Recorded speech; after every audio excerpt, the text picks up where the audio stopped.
The House on Seabreeze Shore. Uplifting Women's Fiction. Five Island Cove, Book 5. Written by Jessie Newton. Narrated by Jill Smith. Chapter 27.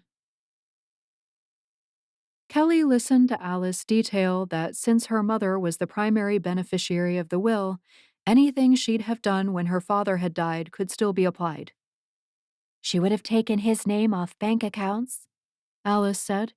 her car insurance, homeowners insurance, all of that. She'd have gotten any life insurance, as well as any death benefits, Social Security or pension payments. Kelli just kept shaking her head. Dad didn't have life insurance, she said. That's why his death was so hard. He literally left my mom penniless. She thought of the $77,000. Why had her father never mentioned it? All of that's been done, Alice said. and she refused the money, so She shrugged one shoulder.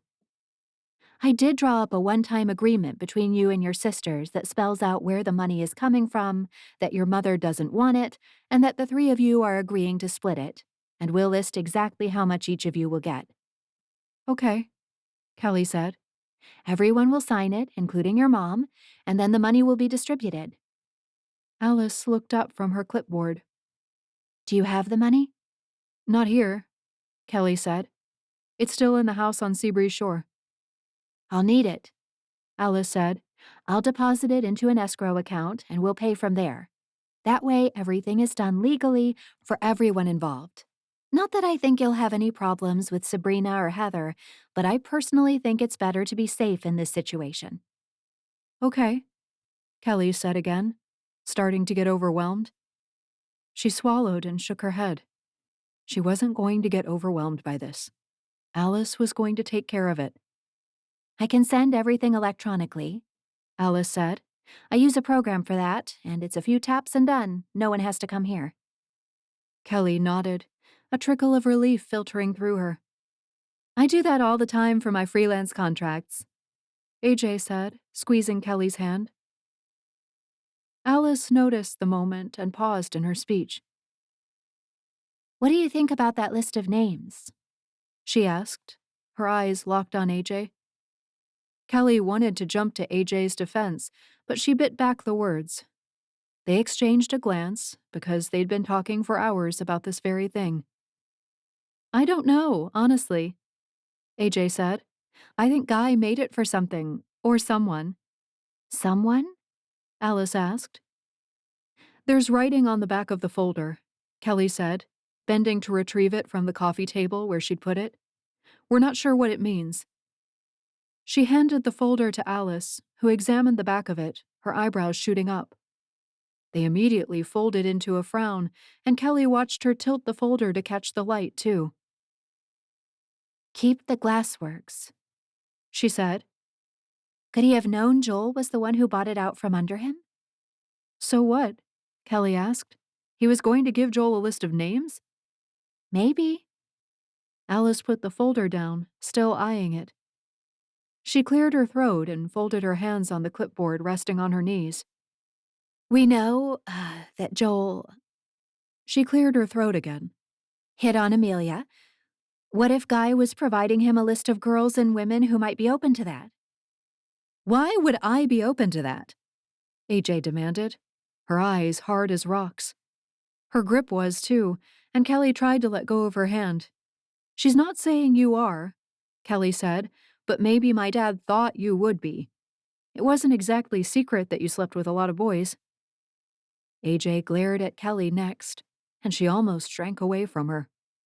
Almost. She held her head high because she didn't have to back down from the truth. Not anymore. And Joel didn't hit on you, Kelli said. He chose your sister. Maybe, I don't know, AJ. She rubbed her hand across her eyes and up into her hair. We've been talking about this for a while, she told Alice. We could all sit here and hypothesize forever, but the truth is, the two men who know aren't here anymore. No, Alice said. but some of the women are. She spoke the sentence slowly, as if she knew that Kelli needed time to absorb the idea. "We could ask them," Kelli said. "The ones we can find, at least." "I know Robin said her mom knew one of them," Alice said. "She's been texting me about it." "Eloise asked Aaron to look into all the names," Kelli said. "She said she'd let me know when or if he found anything." "So we're all working this." Alice sat back and smiled. "I guess we should have known that we would."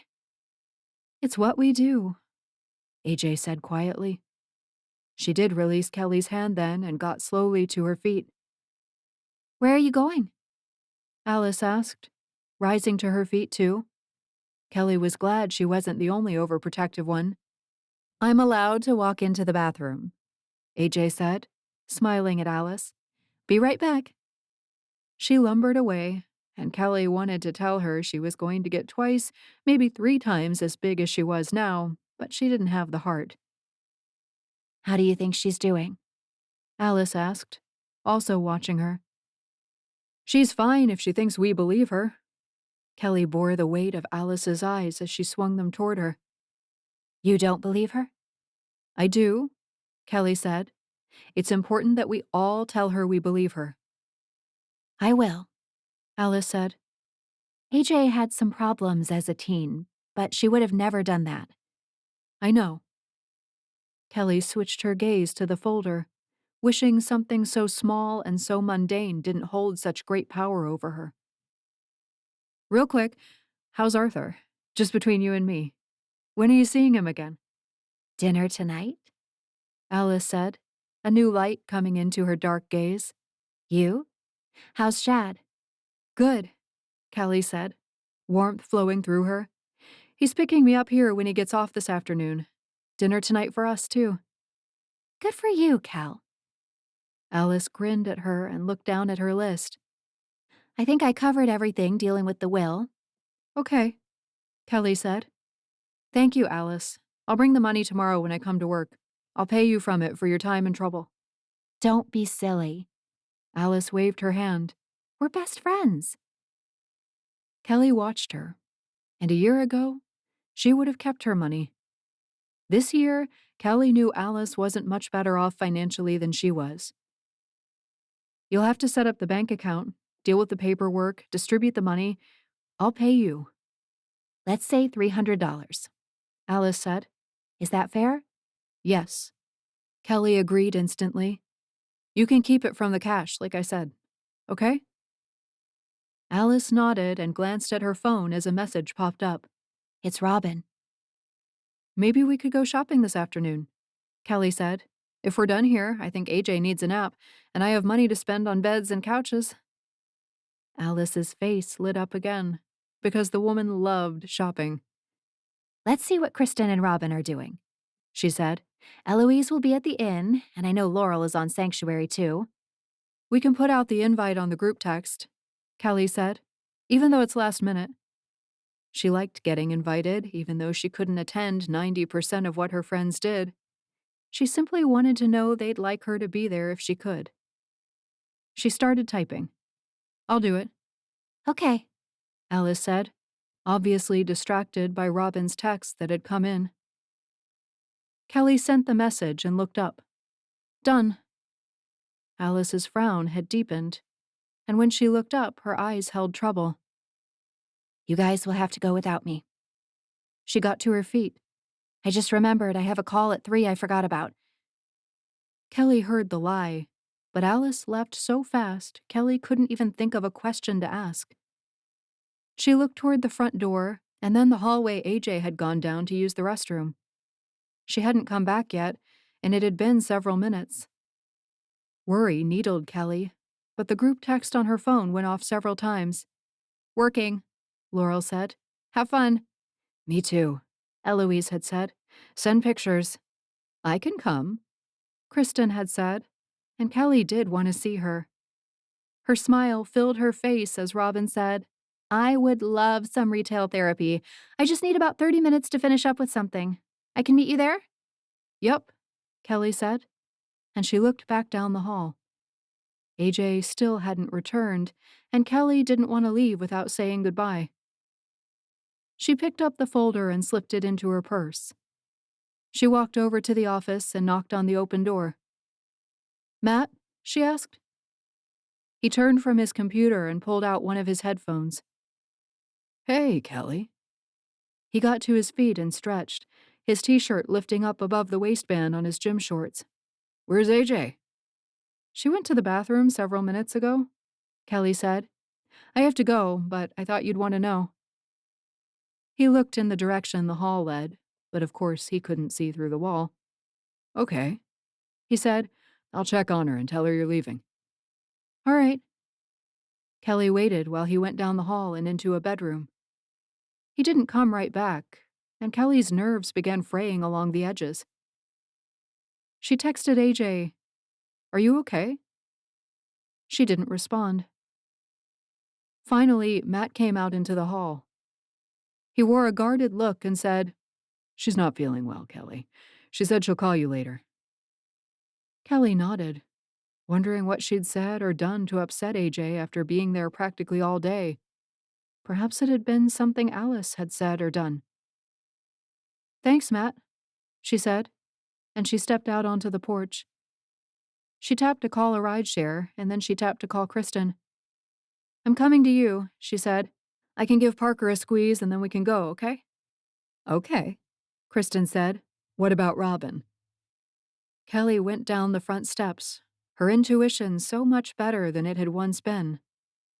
"I don't think she's coming either," she said.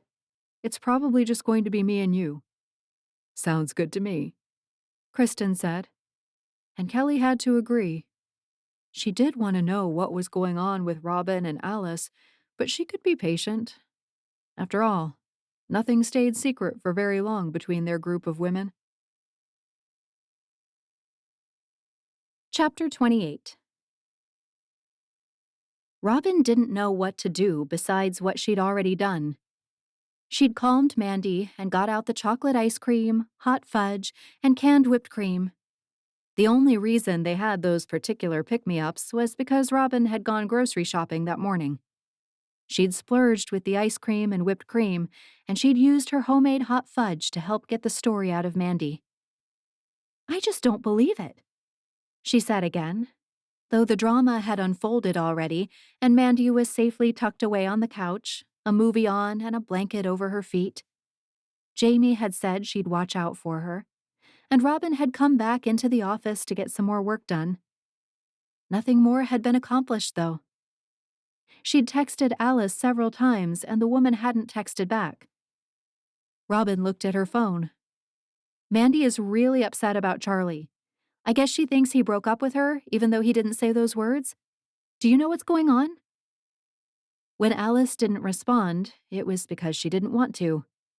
It usually meant that yes, she knew what was going on, and that only made Robin's teeth itch to talk to her best friend. "I knew the two of them dating would be a problem," she muttered to herself. And not just a problem for Mandy, but one for Robin and Alice, too. She didn't need anything else to come between her and her friends, as her family and her job already did a fine job of that. She schooled her thoughts, because her family came before everyone and everything. Mandy and Robin's relationship with her came before everything, and she'd sacrifice her Wednesday lunches with her friends for her daughter. It would be hard. It would be a sacrifice, but Robin would do it. She did not want her relationship with her daughters to be even an echo of the one she had with her mother. Empty, hollow, constant striving to be good enough when such a thing didn't even exist. She had asked her mom a few more questions about Jill Bunton, and she'd even gotten the woman's phone number, because she apparently still owned her cleaning company. Her mother told her that Jill herself didn't go out and clean anymore, but that she had a crew of over 24 people who serviced the families on all 5 islands. Robin had called as if she was looking for someone to come clean her house, and Jill still did all the appraisals and quotes. She was coming tomorrow morning to look at Robin's house, get an idea of what she wanted done and how often, and then she'd get a quote from her. Robin felt a bit bad wasting the woman's time. She couldn't afford a housekeeper, and not just monetarily. She wasn't sure she could give up the control. Robin liked things done a certain way, and she didn't see herself paying someone else to scrub the toilets in a way that wasn't what she would do. She sighed, realizing how much time had passed since she'd texted Alice. 20 minutes. The woman never went very far without her phone, as she used it so often for business. The doorbell rang, startling Robin away from her thoughts and her silent phone. She let out a gasp and then got to her feet as quickly as possible. Focus, she told herself as she smoothed down the front of her blouse. She had a meeting with a potential new bride and her mother, and this was a fall wedding, so Robin wouldn't be so frantic about it. The 50% deposit would help her right now, and Robin could worry about the work later. She pulled open the door, her professional smile in place, only to find Alice standing there. She wore a terrified look on her face, and she glanced past Robin to where the movie played behind her in the living room. Robin swallowed, met Alice's eye, had a silent conversation, and stepped out onto the front porch, bringing the door closed behind her. I have a meeting with a potential bride, Robin said, folding her arms as if she could keep her body warmth inside by that action alone. The wind blew between the houses on this side of the island, and sometimes Robin couldn't stand the breeze. It wore at her until she was just too tired to deal with much of anything. I'll be fast, Alice said, reaching up to tuck her hair behind her ear. What did Charlie say? It was a little murky, honestly, Robin said with a sigh. Mandy was upset and crying, but the gist of it was that Charlie pulled away from her at lunch today, and when she asked him why, he suggested maybe he wanted to see other people. Alice's mouth dropped open. She blinked her false eyelashes several times. He used those words? See other people? Or something like, maybe we shouldn't be so serious. Robin shook her head. The message was that he obviously wanted to go out with other girls. To Mandy, that's what she thought. Alice shook her head. He joined the academic Olympiad. Today's their first practice after school. Okay, Robin said, not quite connecting all the dots. The captain of the team is a really cute blonde girl, Alice said. He had her and a couple of other people from the team over to the house, and I met her. I could tell Charlie liked her. Alice sighed and rolled her neck. I'm sorry, Robin. I told him he couldn't be flirting with Soraya if he had a girlfriend, and that if he wanted to go out with her, he should have a conversation with Mandy. Well, it sounds like he did. I'll talk to him, see what he's thinking on his end. Robin shook her head. Mandy would be livid. Just leave it. See what he says to you. If it's something I should know, let me know. Really? Alice asked. Robin nodded as a blue minivan pulled up to the curb in front of her house. Really? We've always said that, Alice. They're dating. They might break up. We only get involved if there's a real reason to. So, any other boy? I do what I've already done. Soothe my daughter with ice cream and pray to know what else to do. I wouldn't text his mother. I only did you because we're so close. Alice reached for her and hugged her, and Robin melted into the embrace. She'd been holding everything so tight for so long, and it sure was nice to know she had someone strong and powerful like Alice Kelton in her corner. I love you, Robin, Alice said. Please let me know if I can help you or Mandy. I'll see what Charlie says. She pulled back and nodded, and Robin gave her a trembling smile. Okay, she said, drawing in a deep breath. My client is here. Alice looked over her shoulder. Thanks so much, Robin, she said in a louder voice, and Alice had always been quite talented at acting. You're a lifesaver. She practically flounced down the front steps like Robin had just done the greatest of favors for her, and Robin's gaze switched to the two women walking toward her. She put the professional smile back on her face and said, Valerie, Jess, welcome. Robin quickly tossed the duster under the kitchen sink as the first tones of the doorbell filled the house. She really didn't need to clean before the maid service showed up, but that was just her ugly, controlling nature rearing its head. She hurried down the hall toward the small foyer and opened the door. The woman standing there had gray hair with some dark strands still flowing through it. She was beautiful and elegant in more ways than one, and her dark brown eyes had seen so much in her days. They held wisdom Robin didn't know, and she stepped back as she said, "Come in, you must be Jill." She smiled and came inside, looking at the ground to watch her step. "That I am. You look just like your mother, but not with so many years." Robin kept her smile in place. She weighed about half as much as her mother, too, but she said nothing. She closed the door and said, "I'm glad she reminded me that you ran this cleaning business. I've been so swamped this spring already." "Yes, wedding season here in Five Island Cove is picking up." Jill flashed a smile over her shoulder. "Tell me what you were thinking." "My friend, Kelli Thompson, started at a school this year." Robin rounded Jill so she could see her face. She carried a mini clipboard with her and a pen. "Oh, you probably know her as Kelly Watkins." Robin waited, expecting something to happen to Jill's face. She did look up from the checklist on her clipboard, her eyes a bit rounder. "Maybe."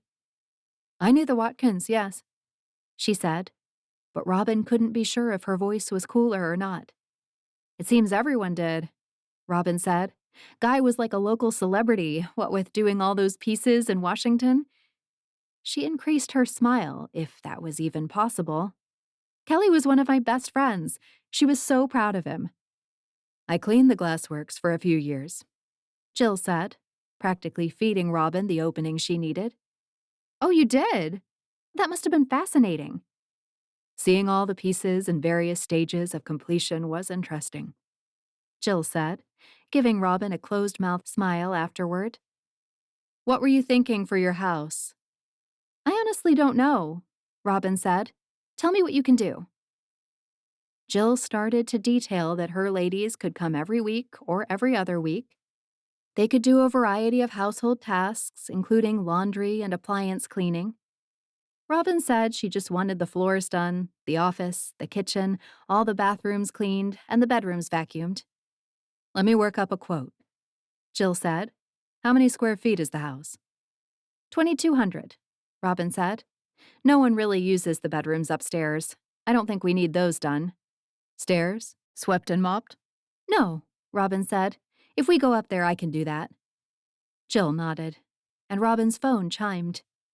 The stars felt like they were aligning because Kelly's name sat on the screen. "Oh, it's Kelli. Speak of the devil." She'd asked if everyone would be at the Wednesday luncheon tomorrow, and others had already started to confirm. "Yes," Robin said, though she had several time-sensitive phone calls to make before then. "Did you know Guy and Paula well?" Robin asked. "Not well," Jill said. "Guy more than Paula. He hired me and he paid me." She glanced up and unclipped a card from her board. "Here you go." "Did you like him?" Robin took the card. "I'll admit, as a teenager, he was scary." "He had moments," Jill said, and Robin could tell she was trying to be kind. "Why'd you stop cleaning for him?" Robin asked. Jill's expression darkened, and she nodded to the card. "Call me if you'd like to get on the schedule. I listed the available days." She turned toward the front door, and Robin's desperation rose. "Kelli just found her father's will," she blurted out as Jill walked away from her. "She found a list with your name on it." Jill stopped and spun back to her. "My name?" Robin nodded, swallowing at the dangerous look in Jill's dark eyes. "We're just trying to figure out who you all are." "Who we are?" Jill stepped back toward her. "How many of us are on the list?" 11, Robin said, pressing her palms together. "Did he hit on you? Did you—" Robin couldn't ask her if she'd slept with him. She just couldn't. Hit on me? Jill asked. No, he didn't hit on me. Guy barely looked at anything besides his art. The man was incredibly arrogant, but he wasn't a sleaze. Robin didn't want to argue with her on that point. Can you think of any reason you might be on a list Guy Watkins kept? Yes, Jill said. the man demanded money from me so he wouldn't destroy my business. Robin opened her mouth, but quickly closed it, trying to wrap her mind around what Jill had said. What? She finally asked. He blackmailed me. Jill said. And God help me, I paid him. Her face crumbled, and she dropped her chin to her chest as she began to cry. I paid him to keep his mouth shut. Chapter 29.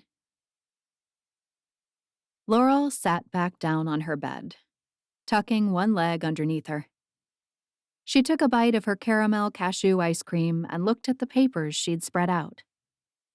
She'd been studying them for hours now, and she'd even slept at Paul's last night just so she didn't have to clean this up and spread it out again. She really liked staying at Paul's, too, so there was that little fact as well. Even now, she smiled as she thought about him. He'd come in late that afternoon, and he was working until 11 tonight so the chief could have a night at home with his family. The late hours gave Laurel a chance to study the papers the mysterious Betsy Dinerstein had delivered to the chief. Laurel had done some digging, something she was very good at, and learned that Betsy was almost 60 years old. If she fit the woman in with Robin and Alice's age group and timeline of when Guy had likely made the list, she'd have been almost 30 years old at the time of her interactions with him. A range, really, of 25 to 35. Cops didn't assign hard and fast rules to the age of anyone they didn't know everything about. She hadn't had any gray hair in the police station, and Laurel would not have pegged her for a woman of almost 60. She'd looked for offspring of Betsy, and she'd learned the woman had 2 sons. No daughters. No sisters. A couple of sisters-in-law, but they were older than her. The paperwork in the white envelope she'd swiped from the chief's desk consisted of 6 sheets of paper, each a bank statement. Laurel had sorted them by date, which had taken her a moment to locate among the tiny print. They each showed the same bank account from 32 years ago. And during the 6-month period from July to December of that year, a deposit of $5,500 had landed in this account. There was no name on the account and no number.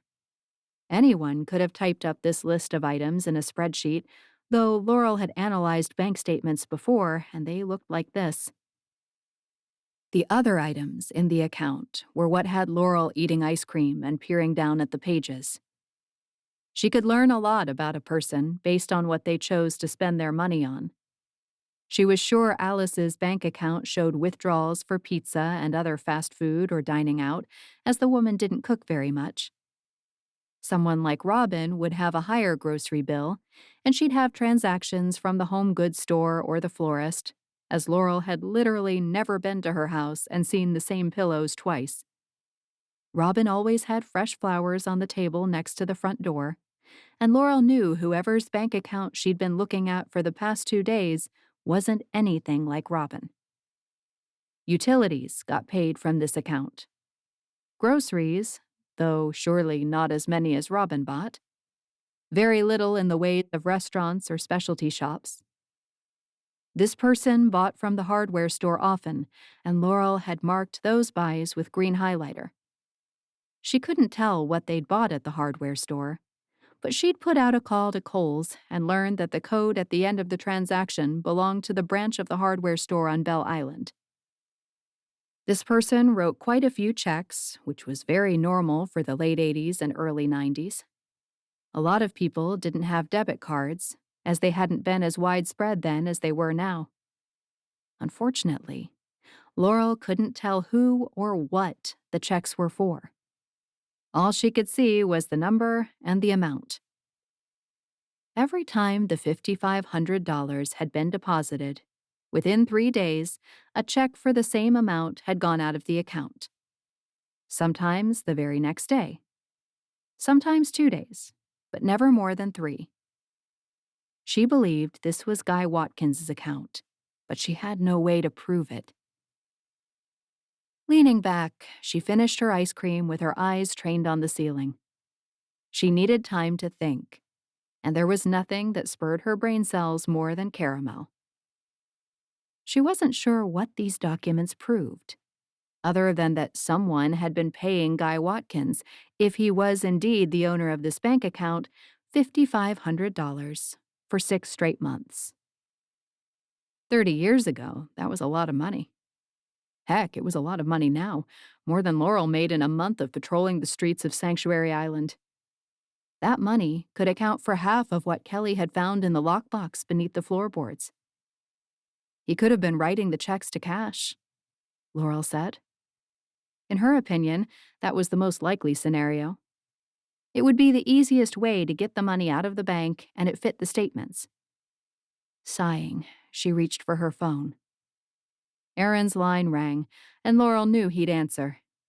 So she wasn't surprised when he said, "Laurel, what's up?" After only a couple of rings. "I have a confession," she said. "I was in your office on Sunday night with Paul." She told the whole story, and that she'd taken the envelope with the bank statements in it because she recognized the name Betsy Dinerstein. "Okay," Chief Sherman said with a sigh. "Elle asked me to dig, and I'd already started. I guess Betsy was faster than I anticipated." "I'm sorry," Laurel said. "I was just trying to help my friends, too." "Hang on a sec, Laurel." He didn't bother to cover the speaker as he said, "Elle, it's Laurel, and she's got a piece of the puzzle. How long until dinner?" Eloise said something, but Laurel couldn't hear it. "Yep," Aaron said, his voice back in Laurel's ear. "Can you come to my place for dinner? We can go over all of it together." "You have more?" Laurel asked. "Yep. Like I said, Eloise asked me to dig into it." He started to chuckle. "I should have known you would, too." "Well, I mean," Laurel didn't know how to explain. "I'm sorry." "Elle says 20 minutes," the chief said. "See you soon." Laurel extended the white envelope toward Aaron the moment he opened the door. "They're bank statements." He took them and said, "From Betsy Dinerstein?" "Yep." She waited for him to back up, and then she entered the house. "Laurel!" little Grace said, running toward her. "Look at this tiger I drew." She waved a piece of paper in the air, and Laurel would never be able to see it. She chuckled as she crouched in front of the little girl. Aaron's youngest daughter was an amazing artist, and once Laurel got the tiger to stop waving, she could see the talent. "Wow," she said, taking in the beautiful lines. "You're getting really good with the colored pencils." "Eloise signed me up for some private art lessons." Grace grinned at Laurel. "Like those self-defense classes you took." Laurel smiled back at her and pressed a kiss to her cheek. "Is your daddy going to put that on the fridge?" "Nope," Grace said, taking it back from Laurel. "Eloise made a case in the hallway, and we're going to put my best pieces in there." "Laurel, you're here," Eloise said, and Laurel almost toppled over to straighten faster. "Hey!" Eloise gave her a smile and hugged her, saying, "You saved us with that phone call. Aaron was getting so frustrated," in a low voice. "About what?" Laurel asked, noting that Aaron had bustled on out of the living room the moment he'd closed the door behind her. "He's trying to make all kinds of pieces fit together, but we're not even sure they're to the same puzzle. He must have found a lot more information than I did." "He's put out a few calls," Eloise said. "Being chief of police allows him certain luxuries." "I'll bet it does." Laurel grinned at Eloise. "What have you guys learned?" "The total is up to over 10 grand, Aaron called from the other room, and Laurel turned that way. He's in the office just around the corner, Eloise said, leading the way. She went in that direction, and Laurel followed her. They hadn't had their massage day yet, and Laurel still felt a little bit out of sorts around Eloise Hall. She told herself she didn't need to feel that way, but some things couldn't be overcome just because she told herself to stop feeling a specific way. 10,000? Eloise asked. With these statements, Aaron said, pinning something to a board. He's up to 13,000 per month. Laurel stopped farther back than Eloise, who went over to his desk and looked at the papers he'd spread out much the same way Laurel had.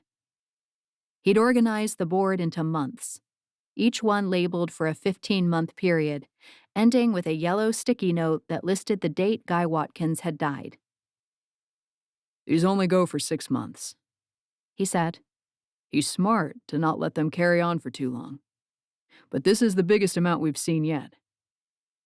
Aaron scrawled something on a blue sticky note and stuck it to the statement that Laurel had highlighted in green. Laurel tilted her head, counting the other papers he'd already tacked up. 4. The ones she'd provided made 5. Talk to me, Chief, she said. He was blackmailing people? I think so, Aaron said. The women I've spoken with, that will allow me to ask them questions, have all admitted to paying off Guy for some reason. What reasons? Laurel asked. Ellen Holt paid him $1,800 a month because he caught her cheating on her husband.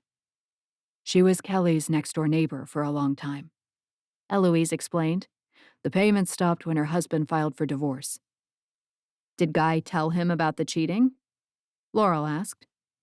Ellen didn't know. She doesn't think so, because he still wanted money, but Ellen refused to keep paying him to keep a secret she didn't need kept anymore. Aaron kept labeling the blue sticky notes and putting them up near the top of the months. Are you coming to lunch tomorrow? Eloise asked, looking up at Laurel. Kelli asked, and I told her we had a lot to show her. We're actually meeting here. She looked at Aaron, and he shrugged. I have a shift, she said, feeling her heart stall and then fall to her feet. Eloise looked from her fiancé to Laurel. Well, I don't really want you to come if you're sick, but you'll have to make your own decisions. She grinned at Laurel, who heard the slight sarcasm and burst out laughing. Aaron gaped at his bride-to-be, and then rolled his eyes at Laurel. Call Dwayne right now. Don't just call in sick. Yes, sir, Laurel said, still giggling. Chapter 30. Kelli slid a plate of chocolate muffins on the table onto the patio just as Shad came out his front door. Great minds think alike, he said, putting a platter of banana bread next to her plate. Is she here? Supposed to be, Kelli said, glancing toward the street. Their twin home sat at the top of a flight of stairs overlooking the street below, and Kelli loved the view that afforded her. She could see over the tops of some trees and houses and all the way to the water on the west side of the island, where her front windows faced. She'll come, Shad said. She sounded afraid, and she had to come all the way from the mainland. Kelli couldn't believe Sydney Tyler had agreed to come at all. Kelli had looked up her number and called her out of the blue, and she hadn't breathed a word about Zach, her supposed son. Sydney had told her she'd already talked to Aaron Sherman and told him the truthful answers to all of his questions. Kelli said she'd really just wanted to talk to her for a few minutes. Sydney had said she wanted to visit her sister, who lived on Pearl Island, and she could stop by and see Kelli. Then Kelli needed to get on the ferry and go pick up Kristen before their luncheon at Aaron Sherman's house.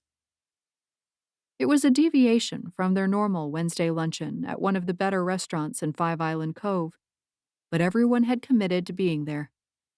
Every one of them had some information to add to the pot, and Kelli really wanted to stir it all up and see what came out. A car eased up next to the curb, and Kelli took a couple of steps to the edge of the patio. She's here. I'll get the juice, Shad said. Give you a minute. Kelli didn't even have the wherewithal to respond. She watched the tall redhead unfold herself from the car and look up the steps. Kelli recognized Sydney Tyler because the woman had been her father's secretary for over a decade. She'd quit suddenly and disappeared essentially overnight, and Kelli hadn't seen her since. Their eyes met, and Sydney adjusted her purse over her shoulder before she started up the steps. Kelli watched her approach, a smile coming to her face as Sydney arrived on the patio. "Thank you for coming," she said, taking Sydney into a light hug she released quickly. "Please, come sit. My boyfriend is bringing out some juice." Sydney sat at the table, and Kelli did too, perching right on the edge of the hard chair. "I suppose you have all the same questions as the police officer." "I don't know what he's asked you," Kelli said. When Eloise had called on Sunday night and said she'd told Aaron everything, Kelli had first been horrified and then relieved. The chief of police had so much more pull than a petite woman living in a twin home on Pearl Island. He'd been accumulating information, and they were meeting later that day to go over all of it. Everyone was meeting later that day. "I just want to know what really happened." Sydney took a deep breath and then blew it out. "What really happened was your dad combusted. He lost the glass works, and things fell apart steadily and swiftly from there." She reached into her bag and pulled out a folder. "I stayed for another few months, and I did all the receipts and books." She put the folder on the table, and Kelli swallowed just looking at it. She didn't want to open it. "I kept copies when I left because it was the only way I could get away without him coming after me for more money." "More money?" Kelli asked. "Guy had secrets and information on several people," Sydney said. "Men and women around the cove that he knew. Things and situations he'd stumbled into. He started cashing in on those things because he was desperate to get the glassworks back." Kelli didn't look away from the folder. "What did he have on you?" She cleared her throat. "I'd gotten pregnant, and I didn't want anyone to know. The man was married, and he was a prominent figure in the cove. I paid your dad for 3 or 4 months, but I couldn't hide the pregnancy, and I wasn't willing to terminate it." "So you left?" "I left," she confirmed. "But not before I made all the copies of everything I had at that point. I told your father about the duplicates and said I'd made my last payment to him. I was done, out. I never wanted to see him or talk to him again, and I left." Kelli nodded, meeting Sydney's eyes again. "Was my father a cheater?" Her eyes widened. "What? No." Sydney shook her head. "Not at all. Your dad just got lost. Involved in his art so much that creating the next piece became his mistress. His success went to his head, as it often does for creative types who hit it big." She picked up a piece of banana bread and looked past Kelli to Shad as he came out onto the patio. "This must be your boyfriend." Her smile grew, and she stood to greet Shad. "Yes," Kelli said. "Shad Webb, this is Sydney Tyler. Sydney, my boyfriend Shad." "So nice to meet you." He caught a glance at Kelli as he shook her hand. "Should I stay?" They both looked at Sydney, who nodded as she sat down. "I don't mind." She took a bite of her bread and looked at the folder. "That's what I took when I left. It has all of the information in it, account numbers, deposits, which I notated. Some I took right over the counter in the Glassworks lobby." "I don't know if I want it," Kelli admitted, reaching for a muffin so she'd have something for her hands to do. She unwrapped the paper from the stump and pinched off a bite of the top. "You want it, sweetheart." Shad swept the folder off the table and onto his lap. "I'll just hold it for you until you're ready for it." He nodded to her and then Sydney. Thanks for bringing it. So many things have been in the dark for so long. Kelly's just trying to find the truth so she can move forward. I understand completely, Sydney said. We all have some form of darkness to pass through at some point in our lives. Kelli nodded, struck by how kind this woman was being to her. The truth is, Kelli, that your father was incredibly gifted in his creative endeavors. He saw things no one else could. He could make hot glass obey him, and he could charm anyone with his jokes. He'd bring them gifts made of colored glass that were meaningful and endearing. She smiled, and Kelli could feel the friendship and love she had for Kelly's father. She'd seen that side of him too. He'd brought her a horse made of pink glass when she'd wanted a pony for her birthday. The glass in her bedroom windows had come from her dad when she'd said she wanted the colored light in her room. He'd made her mother a ring made of glass that looked like an engagement ring, all faceted and completely composed of a single piece. He didn't cheat on your mother. And even after he'd lost everything, I don't think he changed his will. He kept her and you girls in it. He didn't have anything, Kelli said, thinking of the wail that had come from her mother's mouth when she'd realized how empty the bank account truly was. He had the world, Sydney said, frowning. It's all there. She nodded at the folder in Shad's lap, which held a lot more than 5 sheets of paper. Probably 10 times that. Exhaustion flowed through Kelli just thinking about looking at it. Sydney picked up a muffin, having finished her banana bread. She took a few bites, and Kelli poured her a glass of juice, trying to process everything she'd said. Perhaps, she thought, your father wasn't as bad as you thought he was. Sadness hit her, because she'd spent so many years thinking the worst of him. What if she'd made a mistake? What if he'd deserved more credit than she'd given him? She thought of the signed and nearly executed contract between her, Sabrina, and Heather to distribute the money.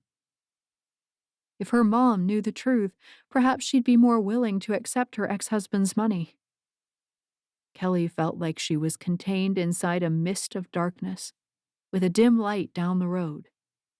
It shone like a pinprick of light, but with every step she took, and every truth she learned, it got bright and bigger. My sister is almost here, Sydney said, getting to her feet. Call me if you need more clarification. She smiled at Kelli, and then Shad, turned, and held the railing as she went down the steps. A car pulled up the moment her foot touched the sidewalk, and she got into the front passenger seat. She was nice, Shad said, opening the folder. He flipped a few pages while Kelli watched the dark red sedan drive away. Thorough? She looked at him, and he snapped the folder closed. Good thing you took today off, she said. Will you help me go through this before I have to head to Diamond? A smile grew on his face. Sweetheart, I'm the financial director for the Cove. I can help you go through this in an hour. He opened the folder, and the first page looked so familiar to Kelli. Handwriting she assumed was Sydney's sat on the light blue, lined paper with thin columns on the far right. Okay, Shad said. Let's see what we've got.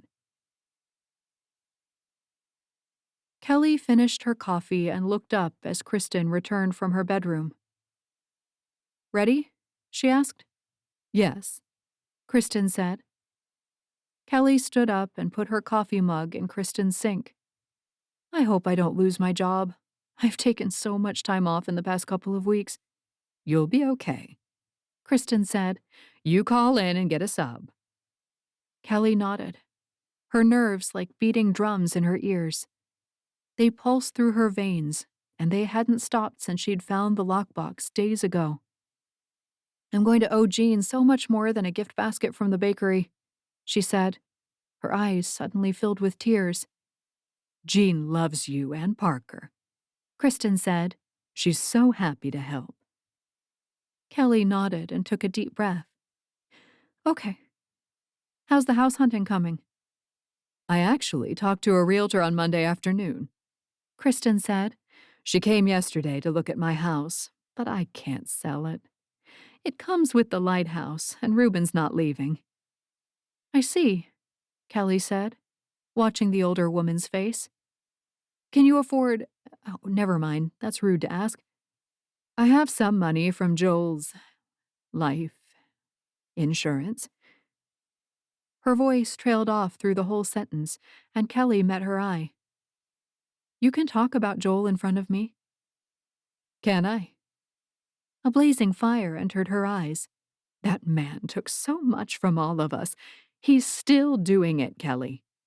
Your dad did all of this, whatever this is, to get his glassworks back. Because my husband stole it from him. Kelli searched her face, because Kristen never got angry. The only time she'd ever come close had been during a seafaring girls' meeting when Alice and Robin had been arguing about something at school that day and had refused to speak to each other at their meeting that night. You can't just stay silent, Kristen had said. We all need each other on the boat. You don't get to just shut each other out. She'd shouted the words right in Alice and Robin's faces, all while the sailboat they'd been on continued to drift closer and closer to the rocks. With Alice and Robin on the same team, the five of them managed to avoid a painful, craggly death, and Kelli hadn't seen Kristen that upset until this moment. We all need money sometimes, Kelli said calmly. That doesn't mean we turn to blackmail and extortion. Kristen sighed and turned away. I just feel so guilty sometimes, she said. So do I, Kelli said. But my father made his own decisions, Kristen. Decisions none of us even knew he was making. I don't want you to think badly of him, Kristen said. The Guy Watkins I knew was a good man. And the Joel Shields I knew as a child was too. Kristen and Kelli watched one another for a moment, the power of what they'd said playing in the air between them. I suppose things change, even after someone dies, Kristen said. Yes, Kelli said. They do. She linked her arm through Kristen's. I wanted my dad to be my hero, and he was. He was a brilliant artist, and he made gorgeous, blown glass pieces. He has his work in the White House and other prominent places in the U.S. He suffered some terrible losses that broke him. They would have broken anyone. And I don't blame him anymore. You were so lost after the divorce, and after he lost the glassworks. Yes, Kelli said. I was. But I'm not anymore. I have a great son and a good job. I live next door to an amazing man who is kind to me and good for me, and who I like kissing. Kristen grinned, and Kelli did too. Good for you, Kelli, she said.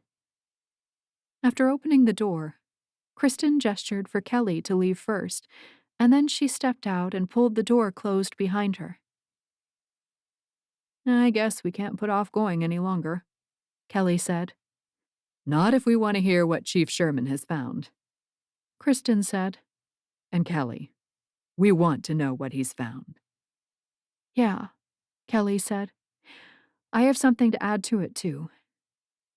She thought of the conversation she'd had that morning, and the thick folder in her bag. She still couldn't believe it, and only she and Shad knew the information she needed to tell her friends in just a short 30 minutes. Chapter 31. Eloise sat on the front steps at Aaron's house, her fingers flying across her phone screen. Her friends should be here for lunch soon, but it was so much more than just a meal together. Aaron had really put together a lot of information in a very short amount of time. Each time Eloise walked into his office, a place she rarely went normally, the board behind his desk overwhelmed her. The way his mind worked astounded her, and she'd fallen deeper in love with him as she'd watched him assemble the board, tack information and evidence to it, and conduct interviews, most of which had been done over the phone. The man's stamina knew no bounds, and Eloise loved that about him.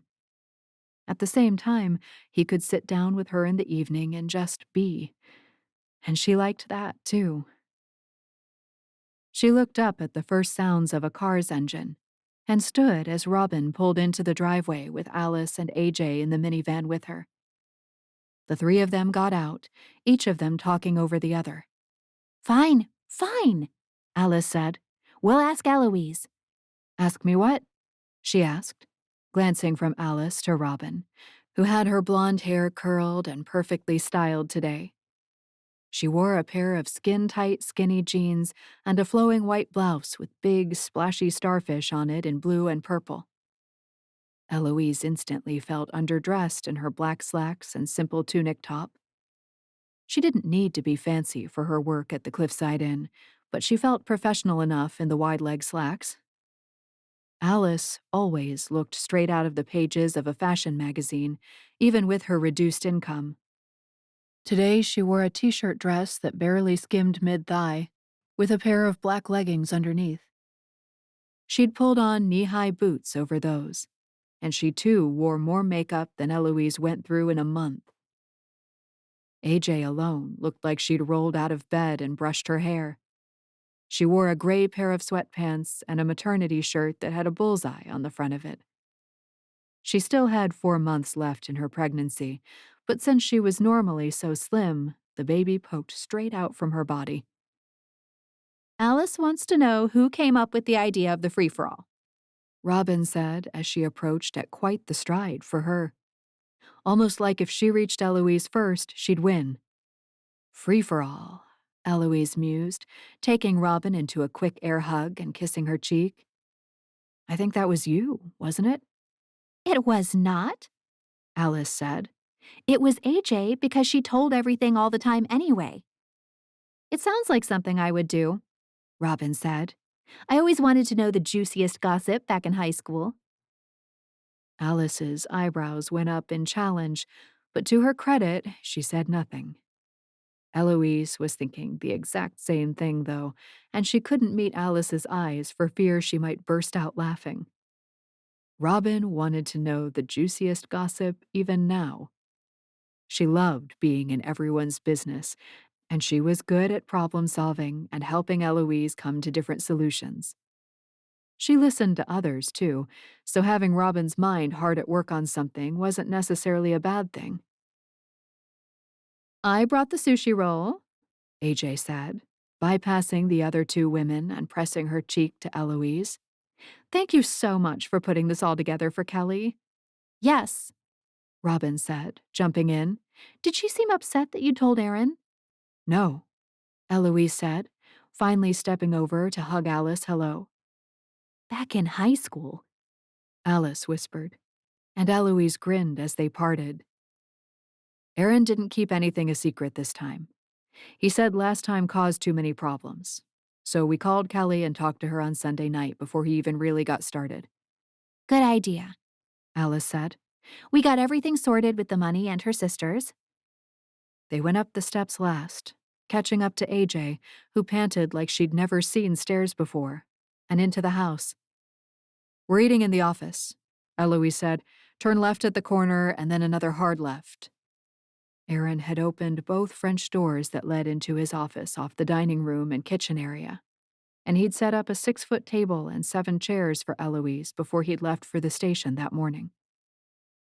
Eloise had seen the girls off to school, and they were coming back here afterward, as she wasn't going to Sanctuary that day. She'd then dressed the table with a seafoam green cloth, a long, low centerpiece of moss and pretty pink flowers that grew along the cliffs here in Five Island Cove, and all the cutlery and dishes for lunch. She'd catered from one of their favorite places in the cove, the Shrimp Shack, and the food had arrived 3 minutes before the minivan of women. Pick a spot, Eloise said, arriving last. Aaron's going to be here at noon.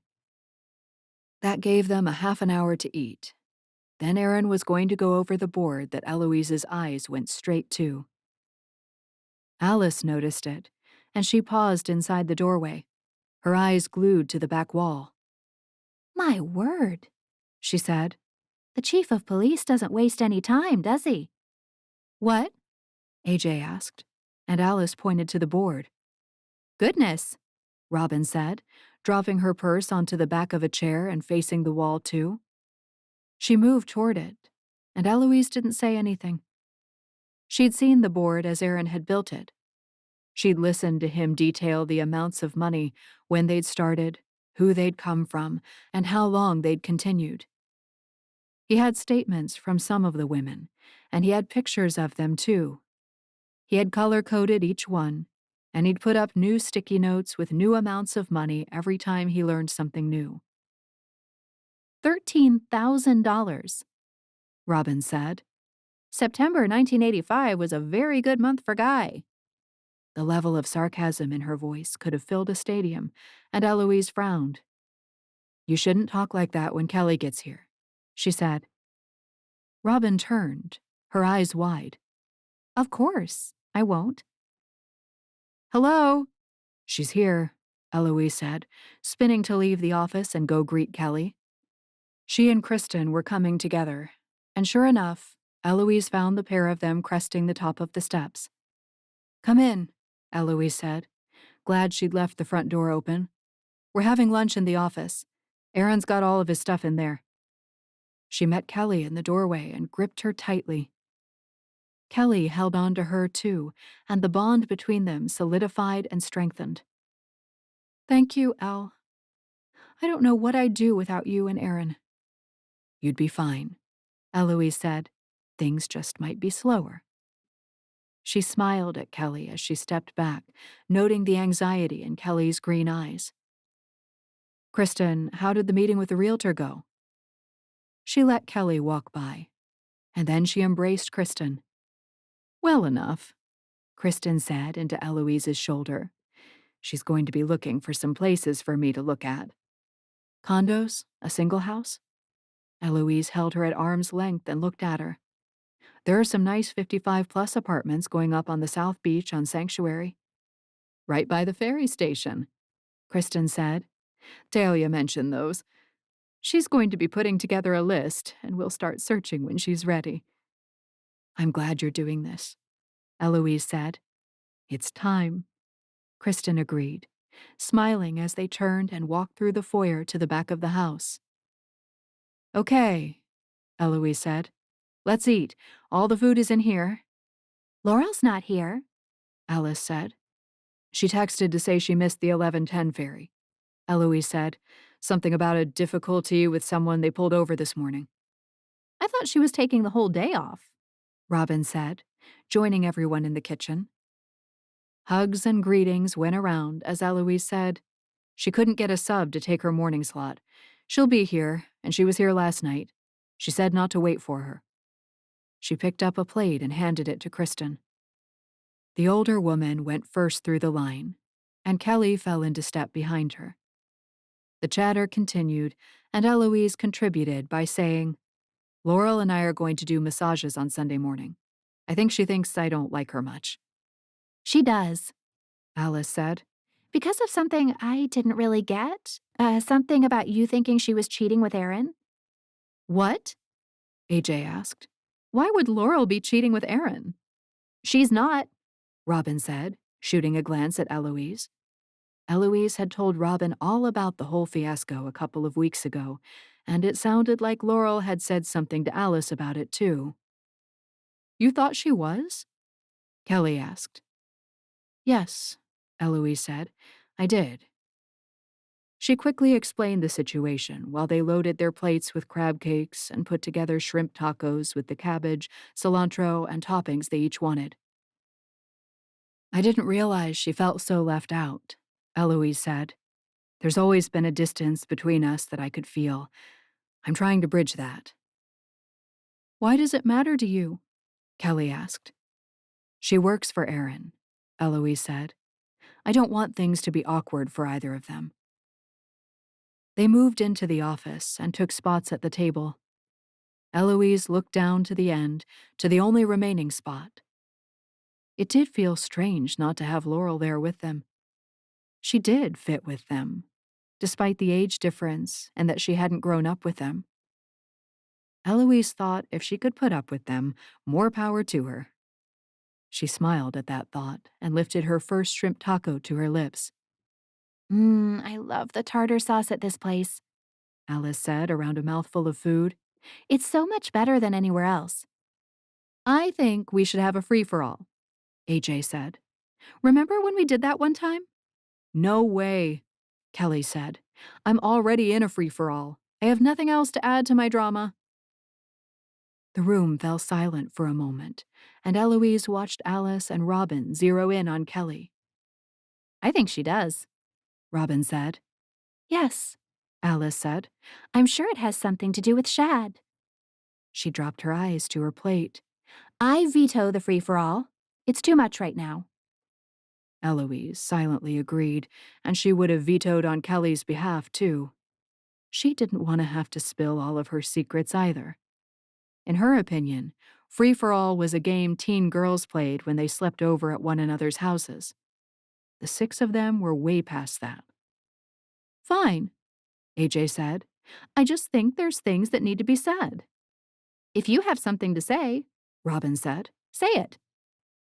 Eloise kept her eyes on her plate because she knew what was coming in only a few minutes. She'd gone over Aaron's presentation with him, and she knew how it ended. Her chest felt so tight that she couldn't swallow, and she reached for a bottle of sweet tea lemonade. As she swallowed, a door opened somewhere, and Aaron called, "Baby, I'm here." "In the office," Eloise said, and he appeared a few seconds later. He carried a backpack over his shoulder, and as he took in the women eating in his house, he smiled. "Hey, everyone." Various greetings came from the others, and Eloise stood to kiss him. "There's lots of food." "Laurel just pulled up behind me," he said, going with her into the kitchen. She didn't look happy. "A bad pullover?" Eloise said. "Something like that?" Elle? Laurel's voice came from the garage entrance, too, and Prince barked on his way to greet her. The cop dropped into a crouch and scrubbed his jowls, a smile finally covering the tiredness on her face. She straightened after only a moment and met Eloise's eye, and then Aaron's. "Give me 2 minutes to get food," she said, approaching them. "Then we can start." "You sure?" Aaron asked. "I don't have to be back until 2:30. "I'm sure," Eloise said, feeling the tension in the room increase with every breath she took. "Let's get this show on the road." Chapter 32. Alice turned her chair around as she faced the kitchen and not the back wall where Aaron had carefully outlined every detail of this case. "I've never had this many women in my house before," The chief of police said, smiling out at all of them. "Welcome." He ground his voice through his throat. Eloise said she just wants to get going. I won't talk long. Alice glanced over to Kelli, who sat immediately beside her. She shifted her chair closer and took her hand. Kelli tried to put on a brave smile, but Alice could see right through it. She'd worn smiles like that before. She'd actually thought they'd worked, too, but she knew differently now. A smile without joy was only a front. A smile with a ragged edge let everything out. A smile that trembled spoke volumes. "All right," Aaron said. "I've interviewed almost everyone on the list of names Eloise gave me." His eyes skated around the room, never really landing on anyone. "From what I could tell, Guy Watkins had a group of people who paid him to keep quiet about certain things. He turned to the board. He was getting anywhere from $250 a month to $5,500 a month from multiple sources. Some of that money came in cash, some in wire transfers, some in the form of a check. He pointed to the papers. Some of the women provided me with bank statements. Some were really willing to talk, and some less so. Overall, from what I can tell, he was bringing in over $13,000 per month for a few months in 1985. Some payments only lasted a few months. The longest one I discovered was 14 months, but the time span of when this happened, all told, was about 18 months. He cleared his throat again, causing Alice to shift in her seat. She glanced at Kristen on the other side of Kelli, who gaped up at the board. Alice knew the feeling. This was so overwhelming, and the things Aaron said so incomprehensible. Why couldn't this just have been an easy will to settle and an extra $80,000 in cash? She wondered. Kelli didn't need more turmoil in her life. At the same time, the ups and downs of the past year had certainly returned the Kelli Thompson Alice had known as a teenager. The Kelli she'd been before her dad had lost everything. The scandal printed on the front page of the paper, and the rumors started getting whispered through the halls. Kelli had retreated then, and she hadn't really come back until Christmas time, when she'd left her husband for good. Only a few short months had passed since then, and Alice knew how quickly relationships could develop. It's an estimation that he collected over $150,000 from these women during that time. I don't know if the lawyers could get an extortion or blackmail charge to stick. None of the women said they were in relationships with him. His neighbor paid him to keep quiet about an affair she was having. An employee paid him to stay silent about a theft she'd committed at a previous job. So you're saying he found out these bad or embarrassing things about others and then asked for money to keep them to himself? Robin looked dubious, but Alice believed it. In the mid-'80s, absolutely, she believed that Guy could use his considerable charm and influence as a local celebrity to get money from women to buy his silence. No one wanted their friends and neighbors to know they were unhappy in their marriage. No one wanted to face the wrath of the law for a previous crime, no matter how petty and small it might be. Alice crossed her legs. She'd kept plenty of secrets in her big house in the Hamptons, and she didn't doubt these women and their desperation to keep their indiscretions in the dark. Those are the reports I'm getting. Aaron said. He looked down at his desk, which looked like a paper supply store had exploded nearby. Things range from adultery to theft to having an illegitimate child to cheating on tests. A couple of those names were just teenagers, AJ said. How did they pay him? One said her mother paid him for a few months, just until she got into the college she wanted. Another said she stole money from her dad's safe to pay Guy. Aaron looked up then, his eyes catching on AJ's. They sharpened, and AJ pulled in a breath, sensing a storm. The only person I haven't spoken with, he said, is in this room. The connection between the names on the list is pretty clear. They had a secret Guy Watkins knew about, and they paid him to keep it quiet. Kelli stood up in one fluid motion. You said there was nothing, AJ. There is nothing, AJ said. I didn't pay your father anything.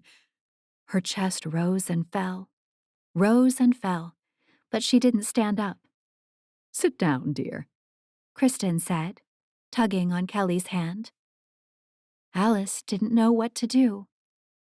The crackle of lightning filled the room, and she felt sure someone was about to split wide open.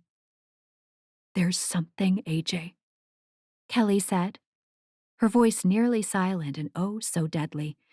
Otherwise your name wouldn't be on the list. I agree, Aaron said calmly. He rounded the desk, leaving the board behind. He perched on the edge of the desk, still several feet away from where the table had been set up for lunch. You wouldn't return my calls either, Ava Jane, or I wouldn't have called you out in front of everyone. I was napping, she said, her voice full of defensiveness. You're not napping now, Kelli said. Maybe it's time you start telling the truth, Robin added, and Alice gasped as she spun to look at Robin across the table. What? she asked. Her eyes narrowed in Alice's direction and then AJ's. It's obvious she hasn't told us everything. Maybe we do need a free-for-all, Eloise murmured. And Alice thought she might agree, if it meant clearing the air between AJ and everyone else. Chapter 33. Kelli could not believe her best friend had the audacity to stand there and lie to her. Or rather, sit there. She couldn't believe she'd believed AJ when she'd said nothing had happened between her and Guy. She was so done believing everything everyone told her. She was done feeling like the fool. "Start talking," she said to AJ, the words almost a yell. She thought of all the things she wanted to rage at Julian, things she'd never said. Her heart pounded in her chest, and the edges of her vision vibrated as a buzzing started in her ears and brain. "I don't know," AJ said. "Okay, I have nothing to say. I have nothing to add. Pull my bank statements. I did not give your father any money. Nothing I did as a teenager was a secret from anyone. Even my dad knew I'd sleep with anyone." She got to her feet. "Is that what you want to know, Kelli? That I literally slept with 100 boys? Or that my teachers passed me just so I could keep playing sports? Everyone already knows that. Everyone already knows what a loser I am. I didn't need to pay your pathetic father to keep it a secret." Tears streamed down her face, and she started for the door. "I don't have to sit here and be accused of anything. I didn't do anything wrong." "AJ," Eloise said, and Kristen got to her feet and started to follow her. Pathetic father. The words bounced through Kelli's brain. Her father had been pretty pathetic. He'd never really gotten along with her mother, and they'd argued plenty long before the divorce. Kelli closed her eyes, feeling abandoned by Kristen, though she knew the woman couldn't really take sides. She heard the arguing behind the closed bedroom door in the house on Seabreeze Shore, and she needed to get back there. She needed to chase all the ghosts out of that place and make it somewhere she could breathe and raise her son. At the same time, wasn't the twin home enough? Parker was perfectly happy there. And perhaps Kelli was trying to reach for a crinkled, burnt-out star not worth touching. Kelli's eyes flew open as a door somewhere slammed, and she flinched. "I'm sorry," she said. "I shouldn't have shouted." She wanted to sit back down and let someone else step into the spotlight. Instead, she bent to reach into her purse. "I talked to Sydney Tyler this morning," she said, withdrawing the folder. "She gave me this." She took the few steps to Aaron and handed it to him. His eyes locked onto hers, and her chest quaked. "I'm sorry, Kelli. I did try to call her on 3 separate occasions. I left her messages and asked her to call me back." "I know you did." Kelli grabbed onto him because she needed someone to hold, and he'd done so much to help her already. The next thing she knew, Alice had grabbed onto her, and then Laurel. Robin joined them, and finally Eloise. Kelli didn't hold back her tears, and she sobbed into Aaron's chest. She heard others sniffling too, and Kelli really wished it was a happy moment that included AJ in the circle. "All right," she said, shifting. That got everyone else to back up and separate. "Let me go over this with you. Shad helped me with it this morning, and I think I got the gist of it." She took the folder back and set it on the desk. Sydney kept records of everything. When she left the cove, she took them with her. She surveyed the group. She'd gotten pregnant with a married man's baby, and she didn't want him or anyone else to know. Apparently he was some bigwig in the government. So she left the cove. "Is that Zach's father?" Alice asked. "Yes," Kelli said. "She still didn't tell me who it was. I guess my dad knew, and she paid him for a few months. Then she made copies of everything that had come through the glassworks, left the cove, and told my dad that if he kept bothering her for money, she'd take her evidence to the police. She never paid him another dime. What did she pay him? Aaron asked. I didn't talk to her because I knew you were going to. Kelli flipped open the folder, exhaling as she did. Okay. She paid Guy $1,200 a month for 4 months. She looked up at the board. Right during the height of his blackmailing, it looks like. She gave Aaron the information and the statements, and he put the sticky notes up and tacked the pages to the wall. She took payments at the front desk at the Glassworks. Kelli said, "That's what these are." She took out a clipped portion of the papers. "I bet we can get them to match up with the statements and whatnot you have there." Okay, he said, taking the pages. we can sort through those in a minute. Kelli looked back at the remaining pages in the folder. "These are my dad's bank statements for 2 years," she said. Sydney printed them out and highlighted the transactions she thought were extortion payments. Aaron took the whole folder and rounded the desk. He flipped some pages and held others up to some pinned on the board. These are definitely Guy's statements, he said. They match some others we got from another woman. Who? Robin asked, joining Aaron on his side of the desk. Betsy Dinerstein, Aaron said at the same time Laurel did. Kelli watched the female cop, but she didn't give anything away. Instead, she flew into motion, saying, "Okay, guys, let's start matching up the stuff Sydney took at the front desk with the actual statements and evidence from the witnesses." She spearheaded that charge, and Kelli acted as a runner from desk to board, pinning things where they belonged, until they'd almost all been assigned. "We've got 5 here," Laurel said, gazing at the wall, "that don't seem to belong to anyone." Kelli took them, and they were for a smaller amount, only $400 each. Could these payments have come from AJ? "They came in on the 5th of each month," she said, noting the dates. "They gave the cash to Sydney. Maybe I should just call her again and ask her?" "It has to be AJ," Robin said, "no matter what she says." "We don't know that," Eloise said, shooting Robin a glare. Kristen had not returned. Neither had AJ. And Kelli found herself looking toward the double-wide French doors, wishing they'd walk back through them, arm in arm. They didn't. And Aaron said, "Ladies, this has been some great work we've done, but I have to get back to the station." He surveyed his board too, and then turned to Kelli. "I don't know what to do about AJ. I thought she'd open up here. Should I call her into the station?" Kelli shook her head. "No, let me think about it for a minute." He nodded and left the office after kissing Eloise quickly. Kelli didn't want to stay for another minute. She loved her friends, but she needed some space. "I'm going to take a walk," she said. "Kelli," Alice said. "Wait," Laurel said. "I'm fine," she said. "Parker is at the lighthouse with Jean, and there's a little path that goes down the cliff to the beach." "The one with all the sea lions," Robin said. "Yes," Kelli said. "I'm going to go there and think for a bit."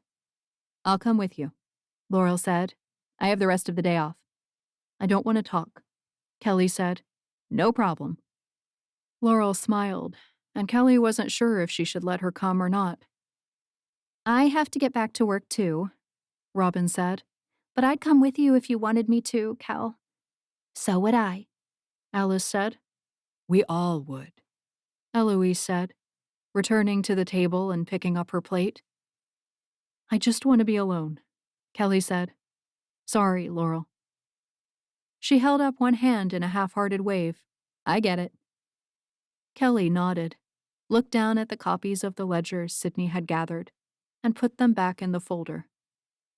That went in her purse again, and Kelli started toward the front door. "Thanks for lunch," she said to Eloise, hugging her quickly. She just wanted to be done, and the first breath of outdoor air went down smoothly and crisply. She called a ride, and 20 minutes later, her tennis shoes gripped the rock and path as she made her way down to Sea Lion Beach. Jean often brought Parker down here, but Kelli had a good couple of hours before that would happen. The wind quieted as she became more protected in the inlet. Her mind focused only on one thing: walking without falling. Once she reached the beach, her concentration opened further, and she gazed out at the water, wondering what she'd missed in all the documents, the interview, and her talk with AJ. She thought about the leggy blonde from high school. AJ had gotten any boy she wanted because she was tall, tan, and talented at sports. Her mother had abandoned her, causing her to try to find love anywhere she could. More often than not, she sought it in the arms of some boy. And while Kelli had never quite understood how that made AJ feel loved and accepted, she'd accepted it. She'd loved AJ with her whole heart. She'd been there when AJ had explained what had happened between Joel Shields and her sister. She simply couldn't believe that AJ would do anything to jeopardize her friendship with Kelli. She'd been right. She had no secrets. So what did my dad know about her that caused someone to pay him $400 a month? The sky didn't know. Or at least if it did, the vast blueness of it wasn't telling her. The clouds moved ashore lazily, and in the distance a bird called. Kelli was missing something, but she didn't know what. Her phone rang, and a smile appeared instantly when she saw Shad's name on the screen. She swiped on the call and said, "Hey, handsome," in her best flirtatious voice. He chuckled and said, "Hey, yourself. How was lunch?" "Good," she said with a sigh. The food had been, at least. "Did you learn anything new?" he asked. AJ wouldn't admit anything, she said, picking out a rock and sitting on it. She's still insisting Guy didn't have anything to blackmail her about, and she never paid him a dime. Shad sighed too. "What did everyone else say?" "I don't think any of us believe her," Kelli said, pure misery accompanying the words. She'd so been looking forward to meeting AJ's baby and being the maid of honor at her wedding. AJ had waited longer than any of them for such major life milestones, and Kelli had always seen herself front and center at them. But now everything had changed. "I don't know why she can't just admit it," Kelli said. "The fact that she won't only makes things worse." Shad hummed, then said, "Maybe she didn't pay him anything." "She had to have," Kelli said. "That's how all the names on the list are tied together. Every single one." "Yeah," Shad said, and they sighed together. "Where are you?" he added. "Sounds like you're outside." "Sea Lion Beach," she said. "It's pretty there," he said. "Do you want to come hang out with me? Just hold my hand while we listen to the melody of the wind along the cliffs?" "I'll be there in 15 minutes. The call ended, and Kelli took a deep breath and blew it out. "Help me figure out what happened," she prayed, something she hadn't done in a long time. "I don't want to lose AJ." Chapter 34. "There you go," Kristen said, handing AJ the cup of calming orange blossom tea. She watched the woman's bony hands wrap around the cup, her chest hitching with a hiccup. She wished she could erase the pain and disappointment from AJ's world, from all of her girls' lives. She couldn't, and she'd been learning to deal with her own dips in the roller coaster of life. "Do you want me to stay?"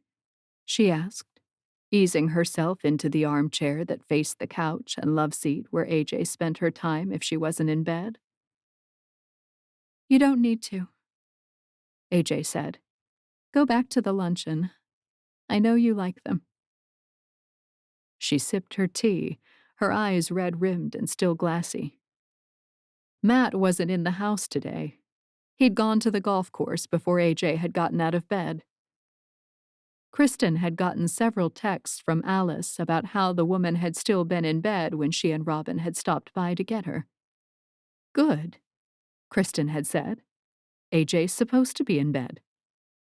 She wanted someone to put her to bed with a hot cup of tea and a concerned eye. As it was, Kristen got back to her feet. Okay, then, I'll go. Please call me if you need me.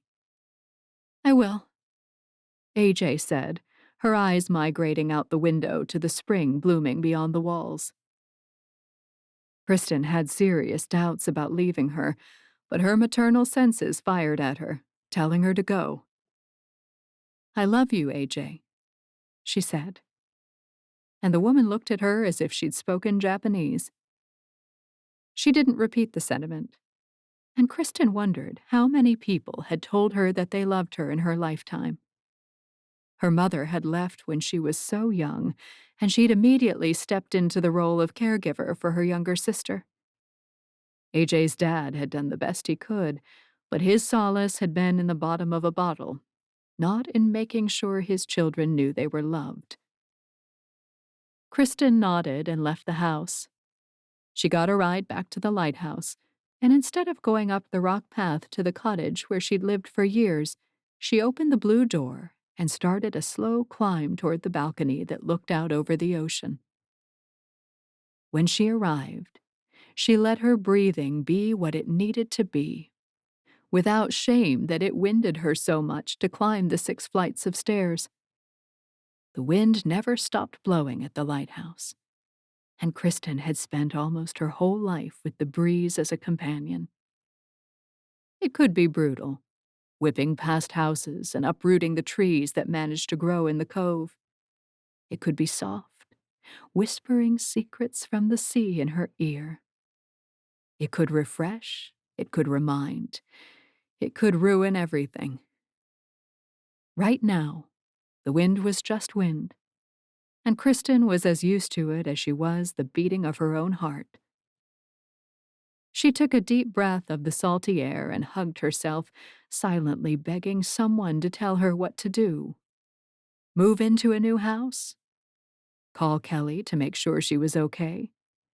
Send a text on the group chat so they'd all know where she stood? Where did she stand?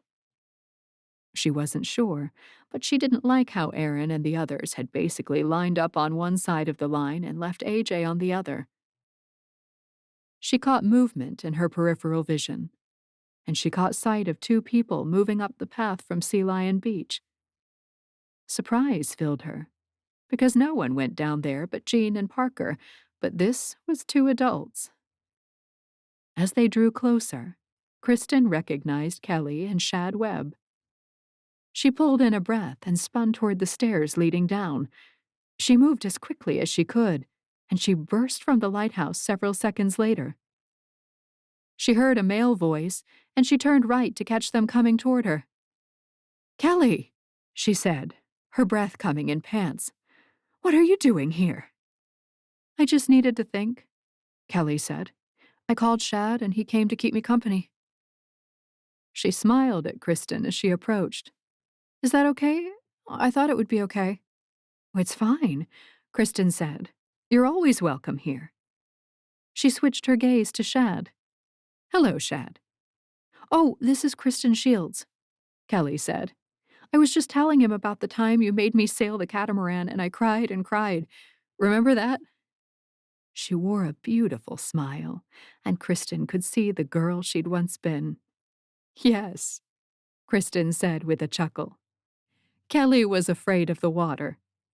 "So she says," Shad said, his voice soft and rich.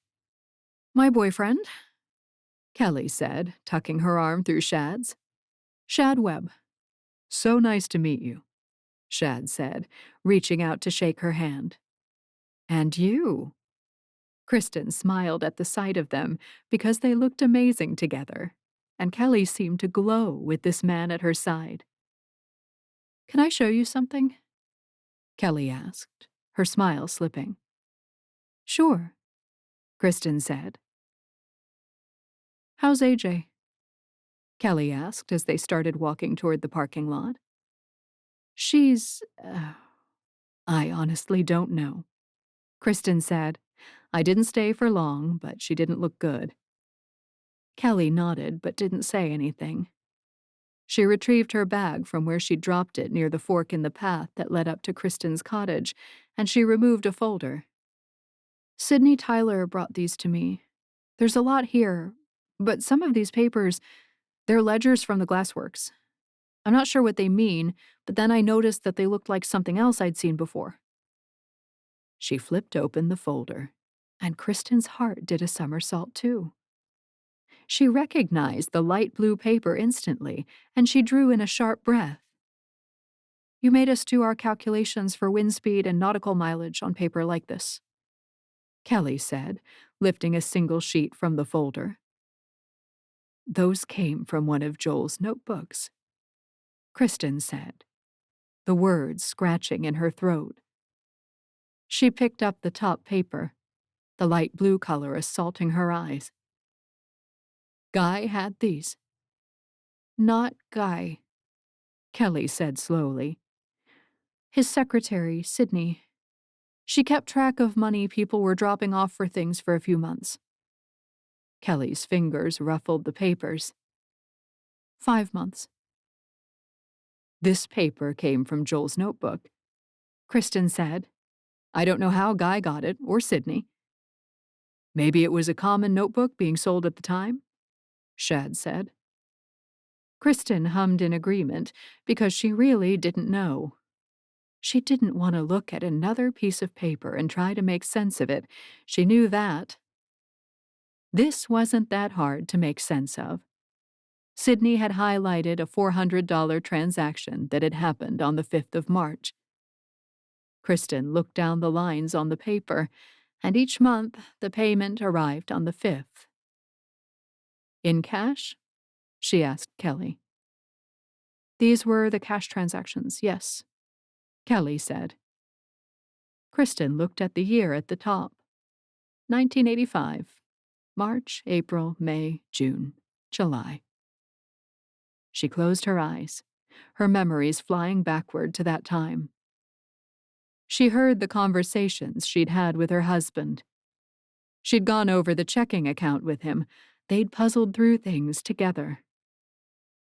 I know what this is, she whispered, her throat raw.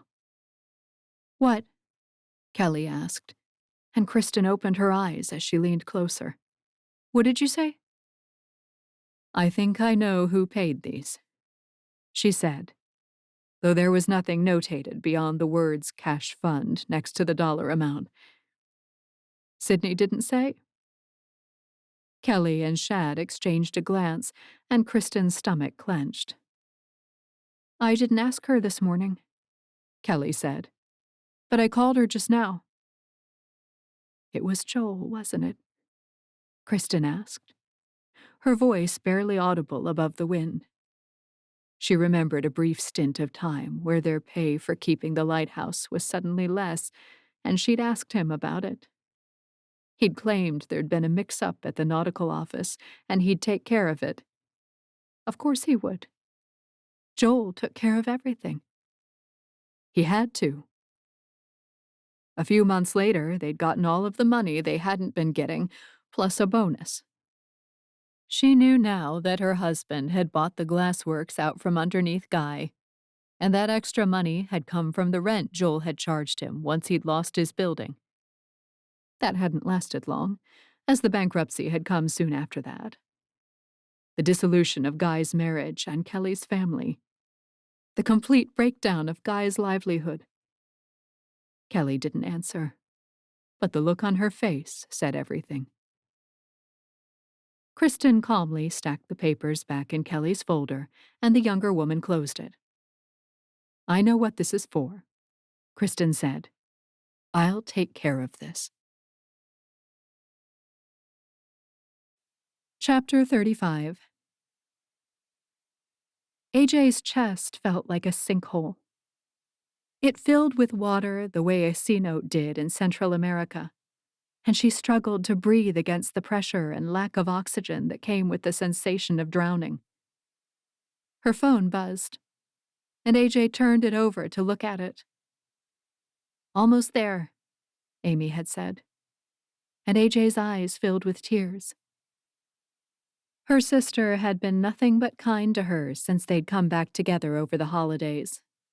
AJ loved going out to Pearl now because her nieces ran to her, always exclaiming something about school or their friends. She took Matt, and they had family meals with Amy and AJ's father, and the rifts that had seemed so big and so cracked between them had started to heal over. AJ had texted her sister the moment she'd sat in the rideshare car she and Kristen had taken back to Matt's, and Amy had said she'd be there as fast as she could. AJ wasn't sure if she closed her eyes and fell asleep or not. The next thing she knew, Amy walked in, calling, "It's just me, Ava." "In the living room," AJ called, trying to sit up more. She didn't mind the bed rest so much, as long as she had something to occupy her mind. Having someone to talk to had been wonderful, as was simply watching a movie or playing a game on her phone. AJ loved being busy, too, but she'd taken the opportunity to slow down. Really slow down. "There you are," Amy said, rounding the corner and appearing in the living room. She hurried toward AJ and hugged her. The kind gesture and strength of her sister made AJ tear up and cry, and she didn't care that she clung to Amy while she did. "Okay," her sister soothed. "It's okay. Tell me what's happening." AJ couldn't even give the situation a voice. She honestly had no idea how all of them could sit there and accuse her of the things they had. She shook her head as Amy sat on the love seat, concern riding in her eyes. "My friends." AJ's throat closed, and she shook her head, unable to continue. "You and your friends always had some drama," Amy said with a smile. "You've always worked things out." "Not this time." AJ returned her gaze out the window and wiped at her eyes. "They think I've done something really horrible. And they don't believe that I didn't. I have no proof." She told them to get her bank accounts, but she didn't even know how someone would do that. Did banks keep records of closed accounts from 30 years ago? Didn't seem likely. Amy sat silently for a few seconds. "Lucky for you, I picked up groceries on my way over, and I'm going to make the most amazing lobster mac and cheese." Amy grinned at her and got to her feet. "You can keep talking while I get things started." AJ didn't have anything more to say. She let Amy chatter about the kids and her husband, and she asked AJ when Matt's kids would be in town, if they were coming to the wedding, and more. Amy had really grown into a confident woman, with plenty of ability to make small talk, and AJ loved her for coming all the way from Pearl to simply be with her. Eventually, the lobster mac and cheese was done, and Amy handed her a bowl. "You've barely said 10 words." "I know," AJ said. "I'm sorry. It's just nice to listen to you talk about normal things." "What happened with your friends?" Amy perched on the love seat again and dug into her own comfort food.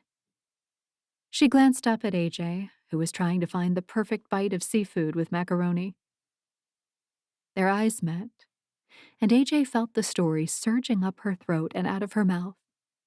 She told it as quickly as she could, and then she took a bite of her now cold mac and cheese.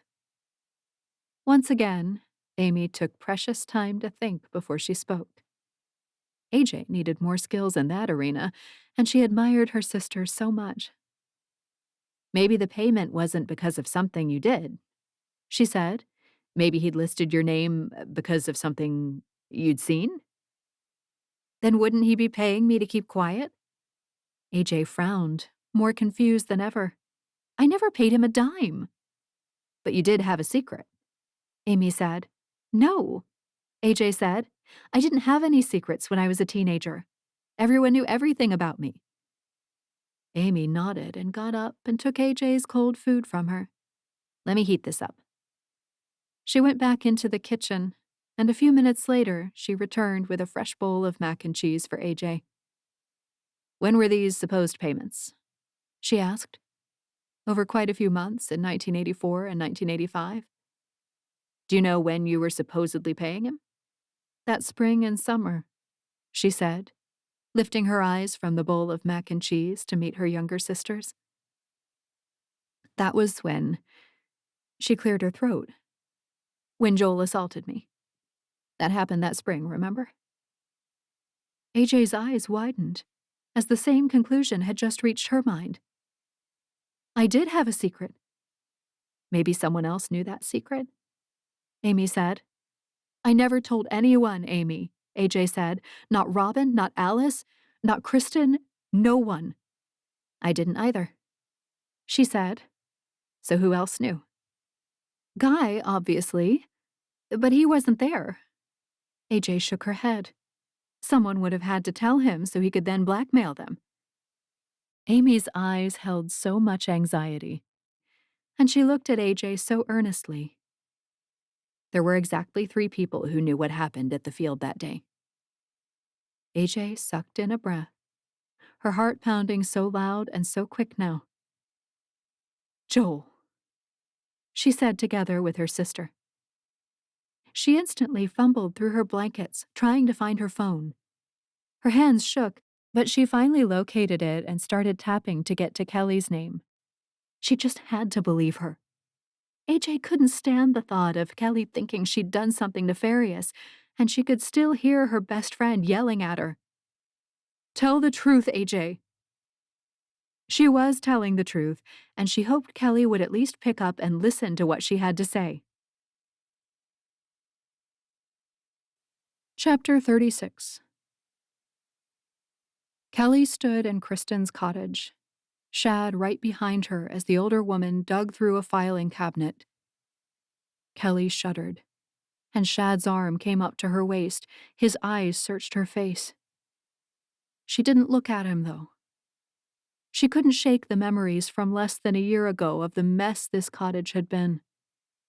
The pictures Alice and Robin had sent of the huge stacks of papers to be shredded. The damaging documents that had turned every one of their lives upside down.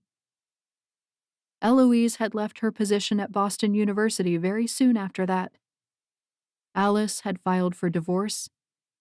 AJ had left her longtime boyfriend and moved back to the Cove. Robin had accepted that she couldn't control everything, and she'd softened considerably. Kelli herself had walked away from her marriage instead of giving in to her husband's every demand, and she'd allowed someone else to help with her son. She'd been rebuilding her relationship with her mother, and Robin was working on that too. Kelli spoke with her often about it, and the two had definitely grown closer. So much had been launched into motion with Joel Shields' death. I don't know where it is, Kristen said. I probably shredded it. She sighed as she straightened. I didn't think I'd need to keep bank statements from 30 years ago. 35, Kelli murmured, but she didn't need to correct Kristen.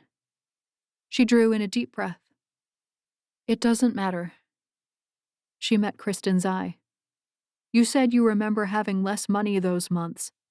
Sydney says Joel brought in the payments.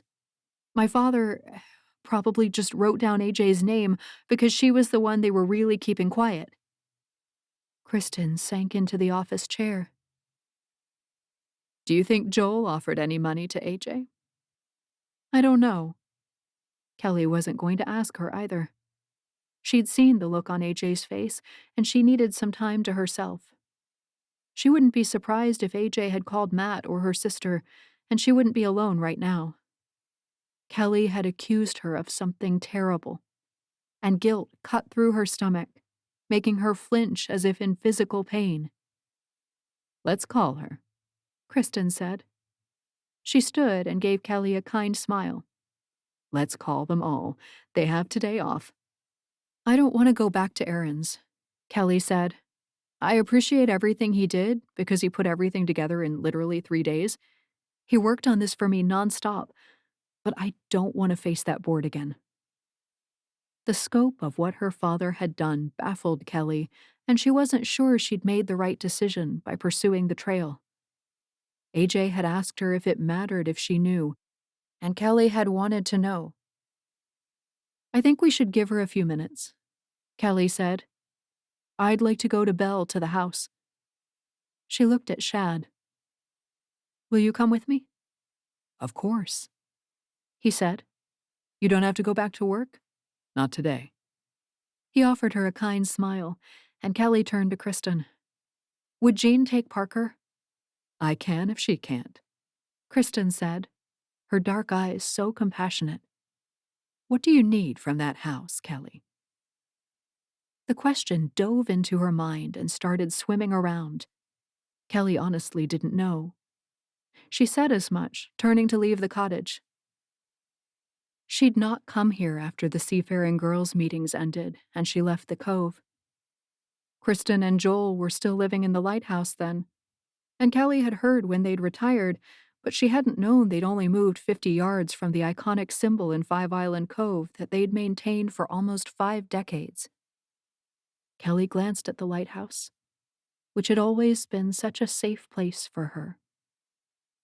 The house on Seabreeze Shore had possessed a similar feeling and sanctuary for her growing up. Losing that normalcy and stability in her family life had been devastating for her. Sometimes she still felt like she was reeling through space, unable to find an anchor as the cosmos spun past her. The house anchored her. She hugged Kristen, saying nothing.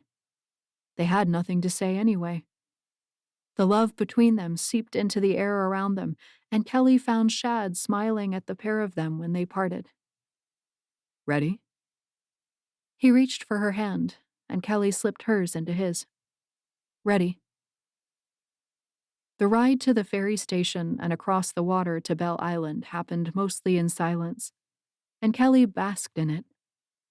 She enjoyed the lapping of the water against the boat, and the chatter of those around her, students going home from school and moms with their kids.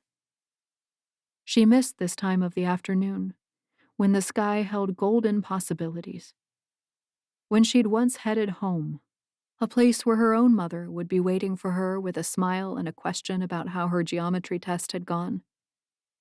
Her mother had always known what was going on in Kelli's life, at least until her father had lost the glassworks, and they'd then lost everything.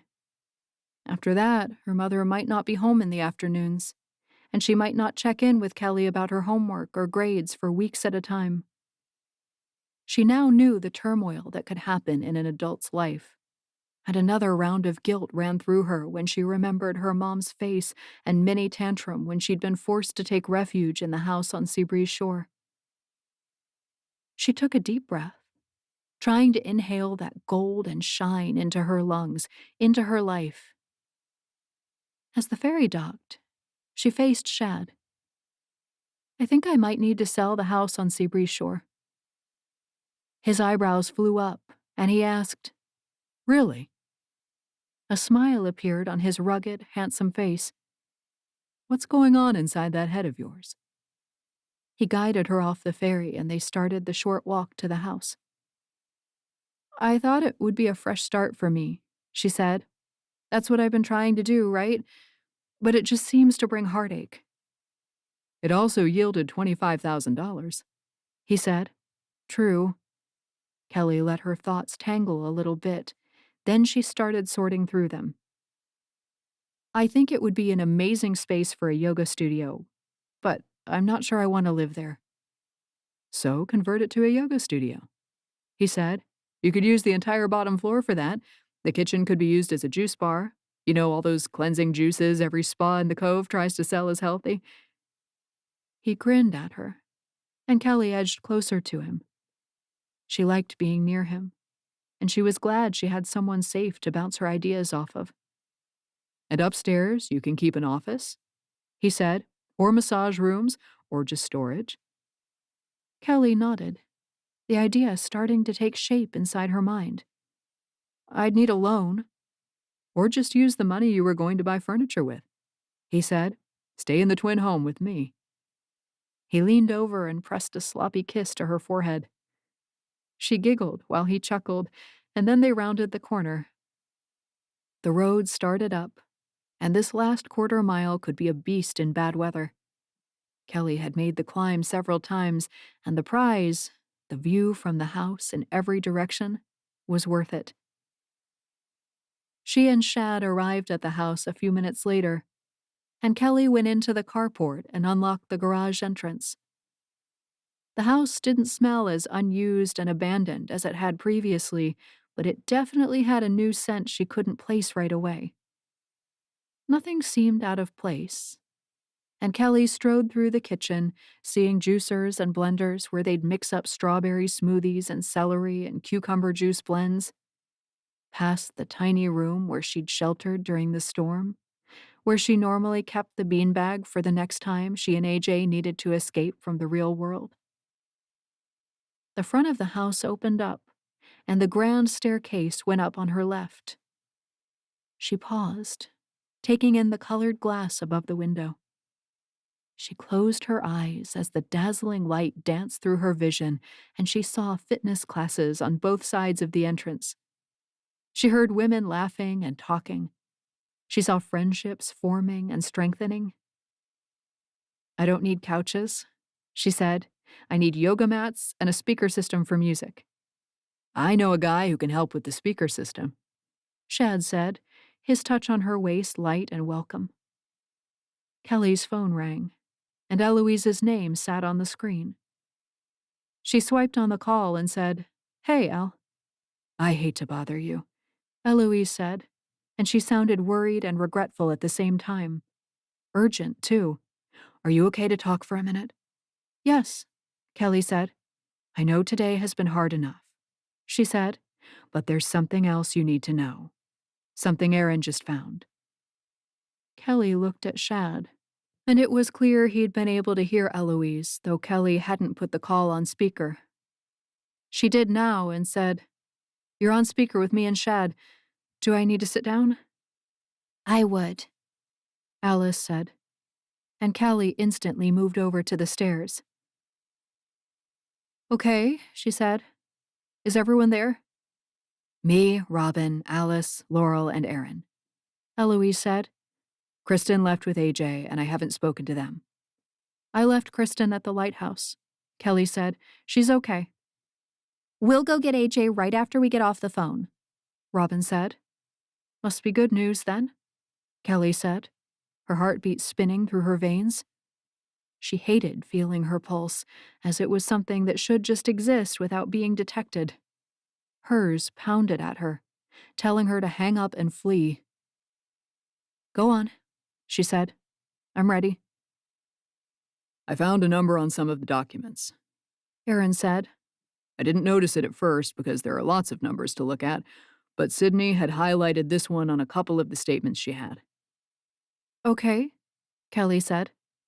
"I noticed it matched up to some documents we got from Betsy Dinerstein, and then I found the same number on Minerva Thacker's statements. They both provided the complete copies as evidence." "What kind of number?" Shad asked. "It's a bank account number," Aaron said. Kelli closed her eyes, the world going soft around her. The humming of the furnace couldn't be heard, and the breeze wasn't strong enough to rattle the windows today. Her breathing filled her ears, as did her pulse. "It's the bank account number that received the payments," Aaron said. "I called the bank, Kelli, and they confirmed that the account still exists." Her eyes flew open. "What?" "It's an open, active account," Aaron said. "Well, I don't know about active. It's open." "But my father died years ago." "He had listed people as beneficiaries upon his death." "Who?" she demanded. "How much is in the account?" "They wouldn't tell me the amount," Aaron said. "I have the number, but I'm not Guy Watkins. I do know the manager there, and she told me the beneficiary. That person would have to go in to get everything transferred over and gain access." "Who is it?" Shad asked. "It's you, Kelli," Aaron said. "Just me?" Kelli asked. "What about Sabrina or Heather?" "Just you," Aaron confirmed. Kelli looked at Shad, her eyes wide. "Cove First National?" "Yes." "There's a branch in the grocery store where my mom works," Kelli whispered. I'm calling a rideshare right now, Shad said, tapping on his phone. We'll go figure it out, Kelli said. Okay, Aaron said. Listen, Kelli, I want to apologize again. I really thought today would go better than it did. It's not your fault, Kelli said. Really, Aaron, I appreciate everything you've done. I don't know what you had to give up to help me so quickly, but I appreciate it. Her phone buzzed again, indicating another call coming in. AJ's calling, she said. I have to go. She didn't wait for Aaron's confirmation, and though some of the women with him, Robin, Alice, Laurel, started talking, Kelli swiped their call away and tapped to answer AJ's. Chapter 37. I'm going, Robin said, shouldering her purse and facing the group in Aaron Sherman's office. Who's coming with me? I am, Alice said, joining her. Me too. Laurel stepped out from behind the desk. Of course I am. Eloise kissed Aaron quickly, and the four women left his office. Can your boyfriend give us a police escort? Robin asked Laurel. No, she said, jangling some keys, but I can. She grinned at Robin, and they practically ran out the front doors of the station to get to the cruiser. Robin's need to get to AJ overwhelmed her, and she'd really like a transport system like the kind she saw in science fiction movies. Those back doors only open from the outside, Laurel said, but I'll get you guys out when we get there. Robin claimed the front passenger seat, while Alice and Eloise got in the back. I've never ridden in a cop car, Alice said. It's kind of exciting. I went out with Aaron once, Eloise said, buckling her belt. He never turned on the siren. It's usually pretty boring, Laurel said. Every once in a while we get a domestic disturbance outside the Chinese restaurant. Robin met her eyes, recognizing the moment Laurel had become an important part of their group. She reached over and squeezed Laurel's hand, and Laurel started the car. Here we go. She flipped on the siren and the lights, which went round and flashed against the building as Laurel backed out. I'm going to go fast. Hold on. Robin barely had time to lift her hand up to the handle above the door before Laurel floored the accelerator, and the huge engine in the police vehicle responded instantly. My word, Alice said from the back seat, and Eloise shrieked, the sound dissolving into a giggle a moment later. We need to get there fast, right? Laurel asked, and Robin braced herself as Laurel practically put the car on two wheels around a corner. They got to AJ's fast, and Laurel turned off the siren, but not the lights, before she jumped out of the vehicle. She yanked open Alice's door, and Robin got Eloise out on her side. Together, the four of them seemed to breathe together as they faced the house. They took their first steps together, and Robin had never felt more powerful. She'd always loved being part of a group, a squad, a family.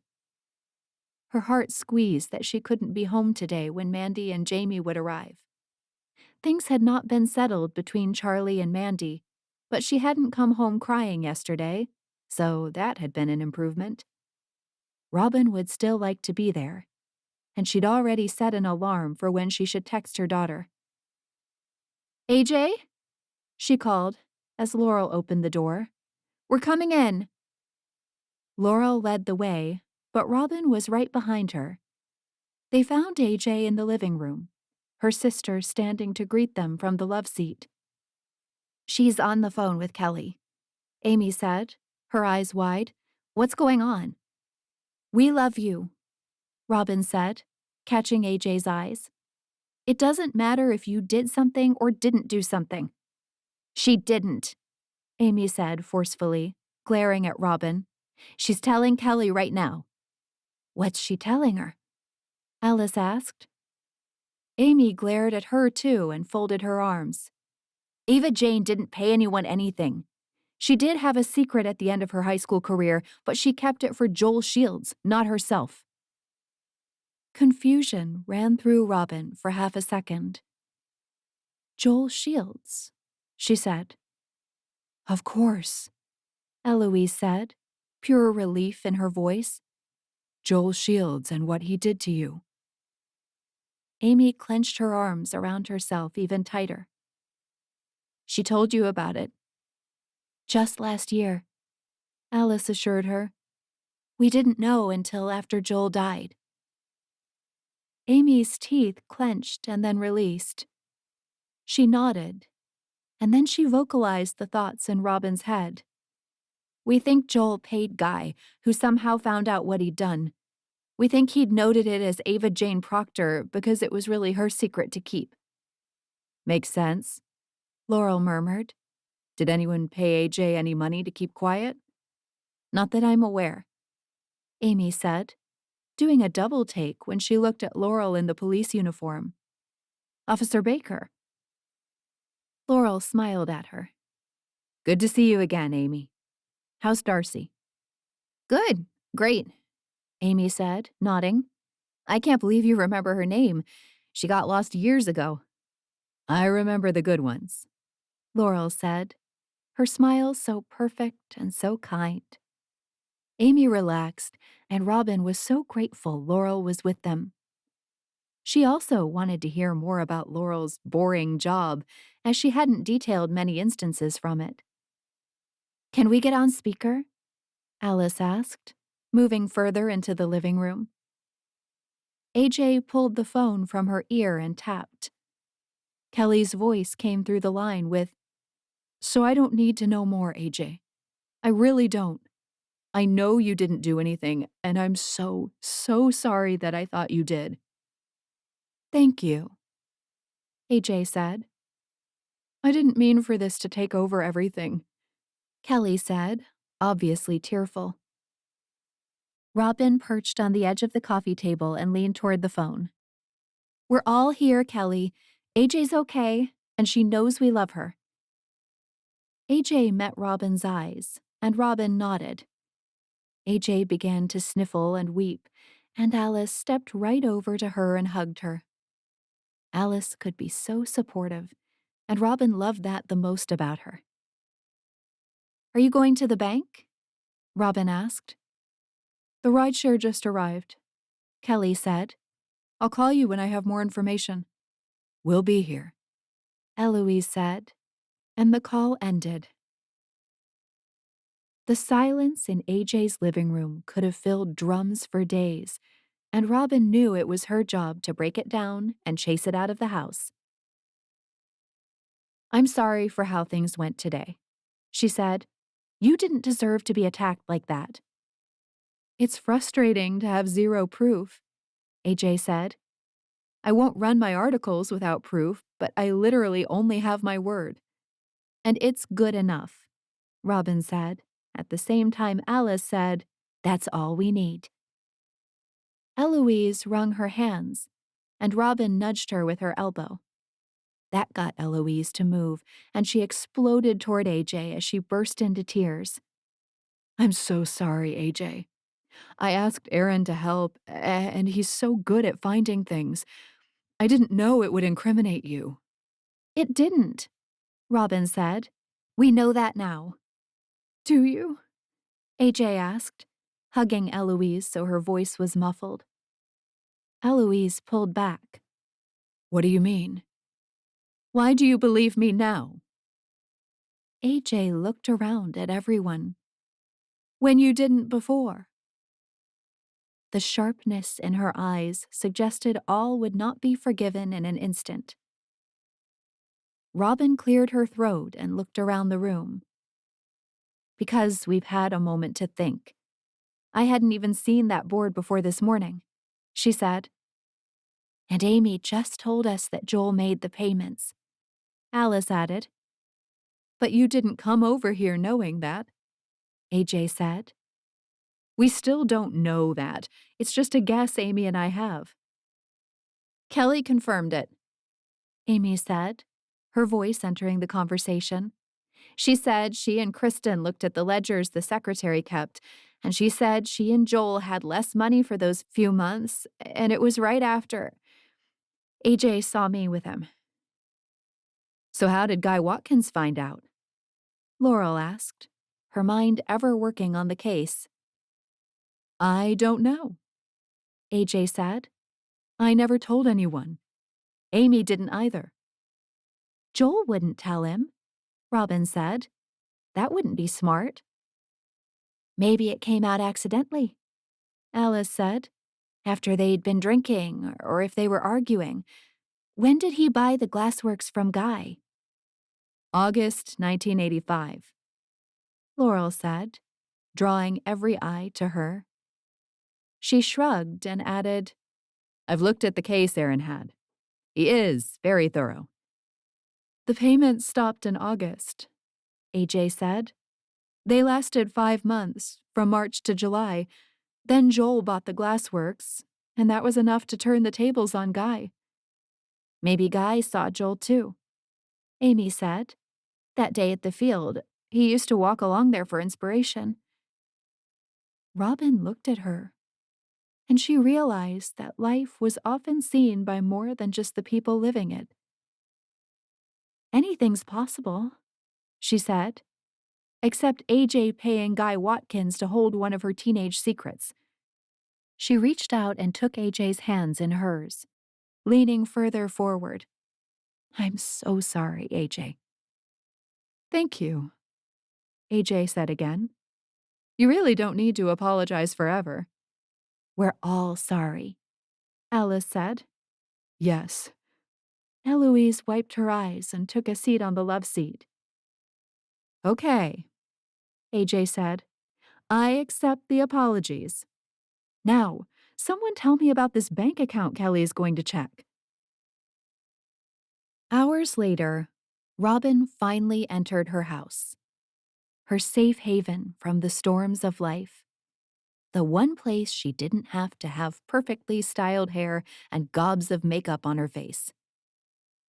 I'm home, she called, and a general cry of excitement filled the house from down the hall. She smiled as the other 3 members of her family appeared at the end of the house, and she dropped her heavy purse just inside her office as she passed. Mom, you'll never believe what happened today, Jamie said, rushing forward to talk to her first. What? Robin stroked her youngest daughter's hair back from her face. Damian Robinson asked me to go to the movies with him.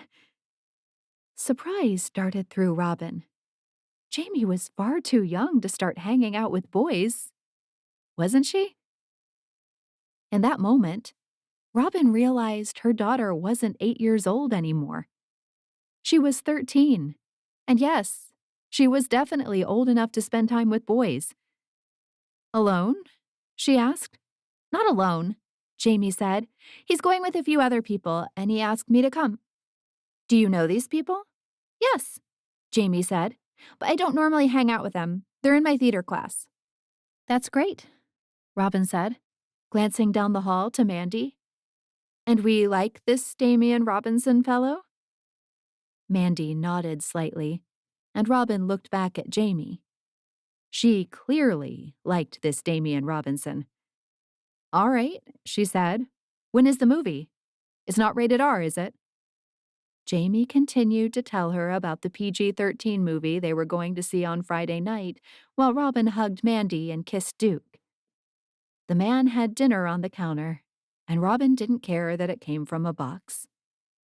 He opened her salad and handed her the little tub of ranch dressing to go with it. She smiled fondly at him, and when Jamie stopped talking, she looked at Mandy. Charlie? Mandy shook her head, her sadness draping over her like a wet blanket. Robin wouldn't be able to lift it off, even if she tried. She couldn't protect her daughter from everything, no matter how hard she tried. So it's official? She asked. I talked to him after school for a couple of minutes today. Mandy said. He's still gorgeous, of course. He makes me smile, and I like him so much. Robin glanced at Duke, who was frowning. He said he really liked me, but that he thought he might like to try dating other girls. She shrugged. What am I supposed to do? Go nuts on him? Mandy shook her head and looked down at her pizza. I said, okay, if that's what you want. He said that was what he wanted, but that he was really sorry. He did seem sorry. She shrugged. Maybe he'll go out with a few girls and realize how awesome I am and come back. Do you want him to come back? Duke asked.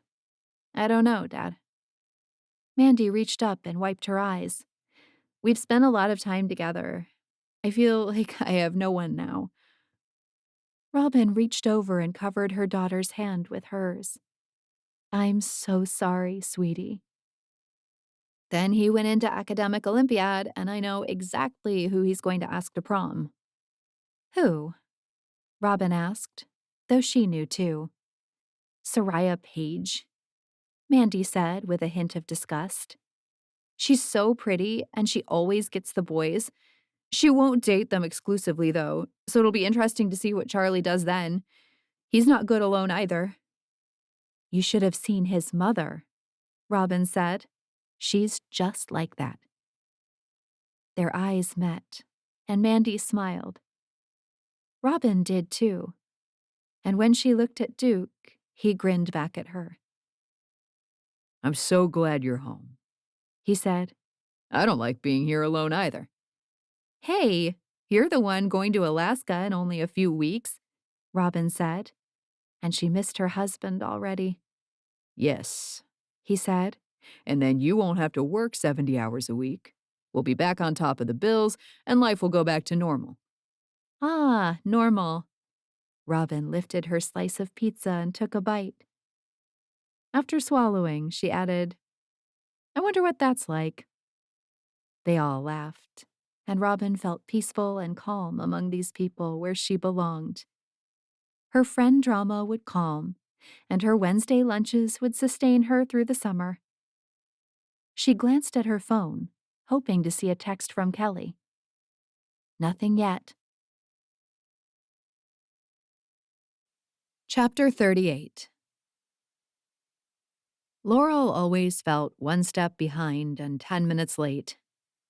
Such was the case as she arrived at Kelli's twin home to find all 6 of the other women already seated on the patio at the top of the steps.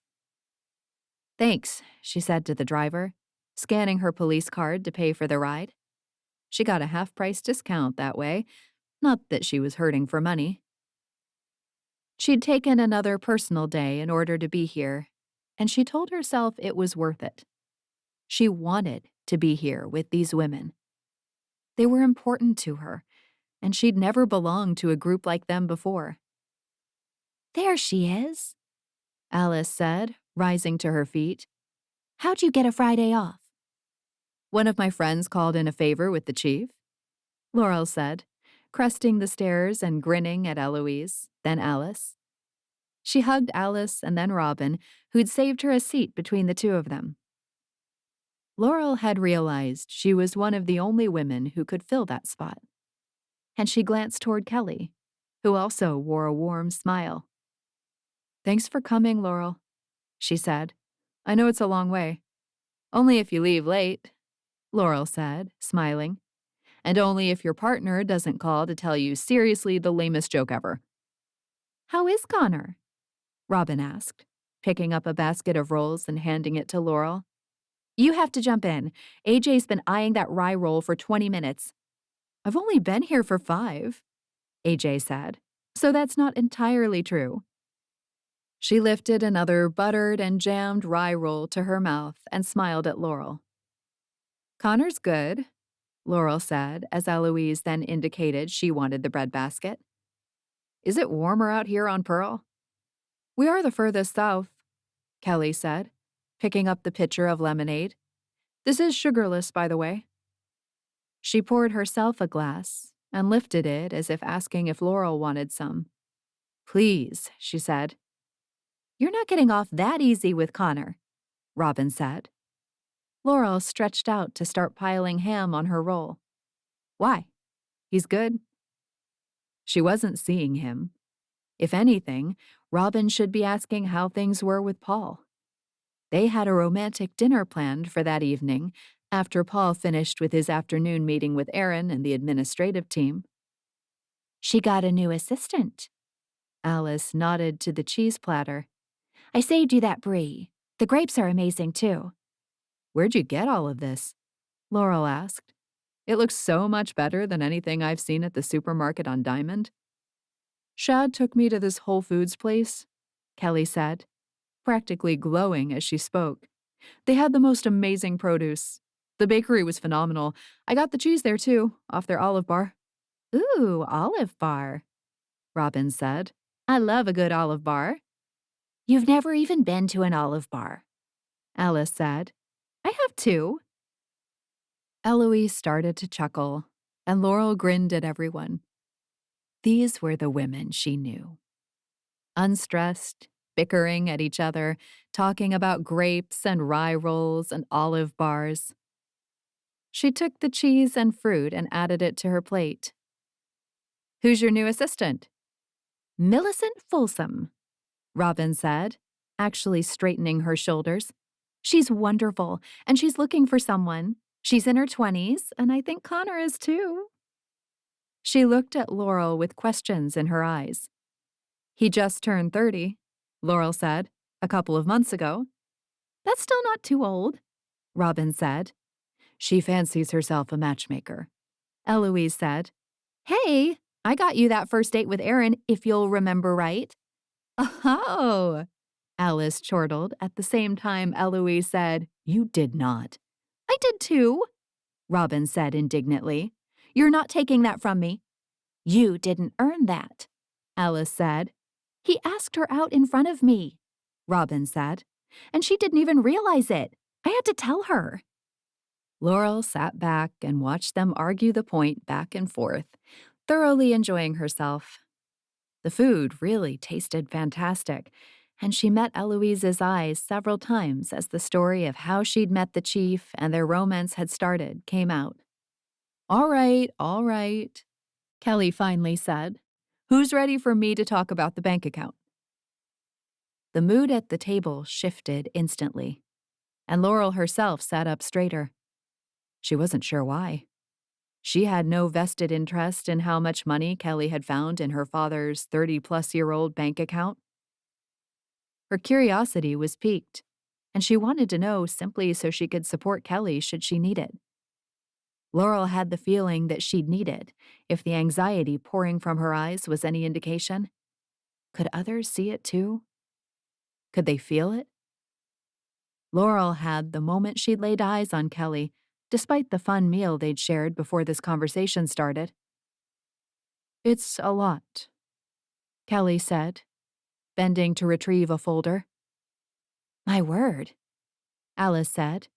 I've had quite enough of all the notebooks and folders and scraps of paper. Haven't we? Kristen asked, grinning around at everyone. It seemed hard to believe that only 2 days had passed since the Wednesday lunch that had caused a rift in the friend group. Laurel had seen them weather a couple of storms now, literally and figuratively, and she admired them all for different reasons. I'm not going to live in the house on Seabreeze Shore, Kelli said, opening the folder. I'm going to keep it, but I'm going to open a yoga studio, a wellness studio, Shad calls it. She wore sunshine in her expression, and Laurel couldn't straighten her own mouth watching her. A wellness studio? Alice said, craning her neck to see the papers in the folder. Laurel stayed back, out of the way, because it was very important to both Alice and Robin to be in the know. She could wait. And she noticed AJ looking and Eloise rising up to stand so she could see better too. Kristen stayed back, and Kelli perched on the edge of her seat, her back very straight as she took out pages and arranged them. I've been working on an idea, she said, using some city planning software Shad gave me access to. This is amazing, Robin said. Yoga and fitness classes are perfect for those large rooms downstairs. A juice bar and snack bar in the kitchen area? Eloise said. Would you help me with some of the booking software? Kelli asked, pure hope in her eyes. Since you just went through all of this with Cliffside? Absolutely, Eloise said. The support desk is so amazing as well. Anytime I have a problem at all, they're right there, available on chat or by phone. Sounds perfect, Kelli said. I'm thinking about doing massages in the bedrooms upstairs. Maybe just one for an office for myself. I'd like to run the place as well as offer classes. I really liked teaching in Jersey. Kel, AJ said in an odd voice. I've heard you talk about this, but it's so different seeing it in full color. It's going to take some money and time to get it set up, Kelli said, energy practically buzzing from her very pores. But I have the money now, even after Heather and Sabrina take their part, and I put in my 2 weeks' notice yesterday. Wow, Robin said, lifting her eyes from the 4-sheet spread of the wellness center. You've been so busy. I've hardly slept, Kelli admitted. But I feel like I need to seize this opportunity. If I don't, I'll just keep working at the school and wondering if I'm doing the right thing. I'm not going to wait to find out. I'm going to do it, and if I fail, well, then I fail. You're not going to fail, Laurel said, and that drew a few eyes in her direction. You've obviously thought about it for a long time, and I've seen the way you organize your purse. She surveyed the group of them, finding love in Kristen's dark eyes. She soaked in that. Because while she had a mother of her own, she lived on Nantucket, and Laurel didn't get to see her that often. You can tell a lot about a woman from the contents and state of her purse, Laurel said with all the soberness in the world. Alice burst out laughing first, followed closely by Eloise and Robin. Even Kristen laughed, and Laurel sure did love these women. She was so glad she'd met them, and that they'd been so welcoming and accepting to her. Do you ladies want coffee? Shad asked, and Laurel's eyes switched from Kelli to the man who'd come out of the twin home beside hers. Yes, please, Alice said, as did a couple of others. Shad went back inside to get brewing, and Laurel watched Kelli sigh. Laurel knew exactly what she was feeling, because Laurel caught herself sighing like that after her dates and interactions with Paul. All right, Robin said. We've got Eloise getting married in only 15 days, AJ at the end of May. She looked between Alice, Laurel, and Kelli. Who's going to be next? Are you kidding me right now? Alice asked, folding her arms. Not me. I don't know, Kelli said. Laurel cleared her throat as Robin's eyes landed on her. I'm hoping Paul will ask me to marry him soon. A moment of silence marked the calm before the storm, and Laurel grinned and laughed as the other 6 women all launched into various forms of congratulations, which weren't warranted yet, and demands for more information. Here you are, ma'am, the hostess said, pulling out Laurel's chair for her. She took it, her excitement climbing. She took the menu from the hostess and half listened as she said who their waiter would be. Laurel didn't care, because she couldn't look away from Paul in that light blue shirt and brightly colored tie. This place is amazing, she said, once the hostess had left them to study the menu. I called for these reservations 3 weeks ago, he said, his eyes as equally as shiny as she felt. Have you really never been here? Nope. Laurel grinned at him. Believe it or not, I didn't date a lot of rich men before you. He chuckled and shook his head, the laugh lines around his eyes sexy to her. She loved the gray in his hair and the way he seemed to know exactly what she needed and when. Paul, she said, replacing her menu on the table and reaching across it to him. He looked up, saw she was serious about something, and lowered his menu too. Yeah? We don't normally dress up and go out, she said, taking both of his hands in hers. What's going on? Nothing's going on, he said easily, though he looked a little nervous to her. By the way, I'm not rich. We're cops, Laurel. You know I'm never going to be rich, right? I know. She grinned at him. I don't care. I was thinking. He lifted one of her hands to his lips and kissed her wrist. What you're thinking about where we might live. Did you want to keep your place? I know you worked hard to get it. Laurel's heart started to pound harder against her ribcage. Are we talking about moving in together? The waiter appeared, and he carried a bottle of wine. Champagne tonight? He asked. Yes, please. Paul said, releasing her hands. Laurel hadn't known him to drink much, but they'd not really gone to many restaurants where a waiter dressed in a tuxedo offered them a drink that probably cost over $100. Paul settled away from the table and took his hands with him. Laurel definitely thought there was something going on because she could read people, and she knew Paul really well by now. She put her hands in her lap, too, glad she'd been able to fit into the slinky black dress she'd pulled from the back of her closet.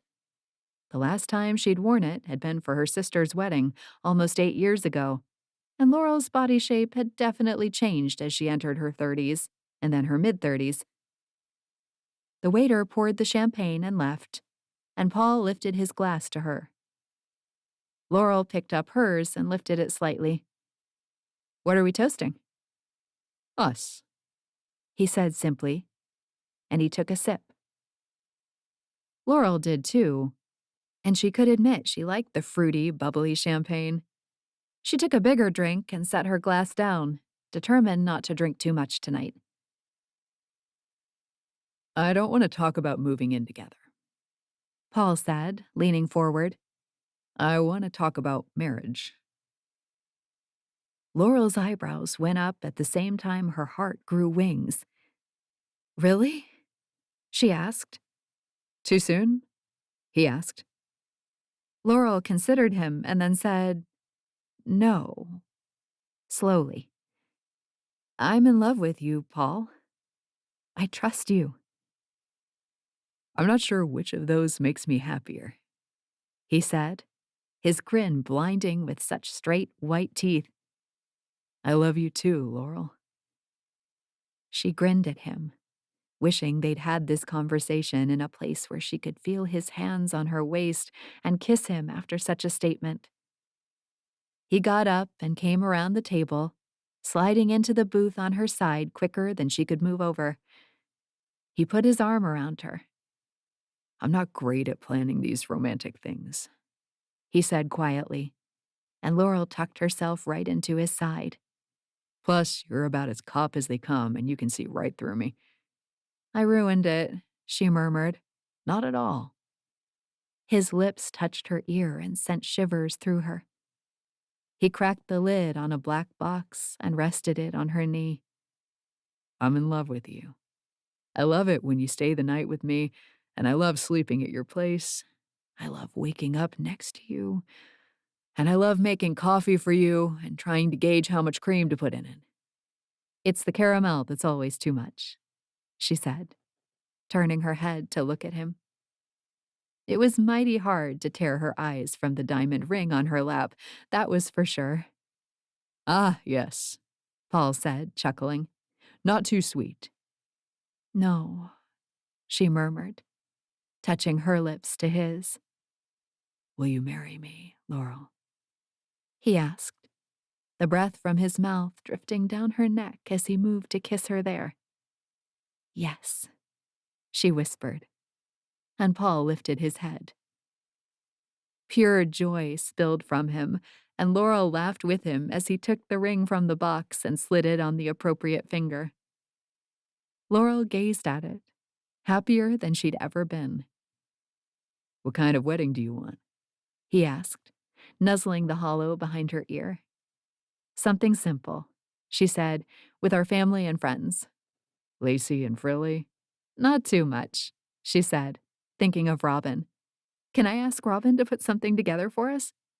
When are you thinking? He asked. It'll be a whole police affair, don't you think?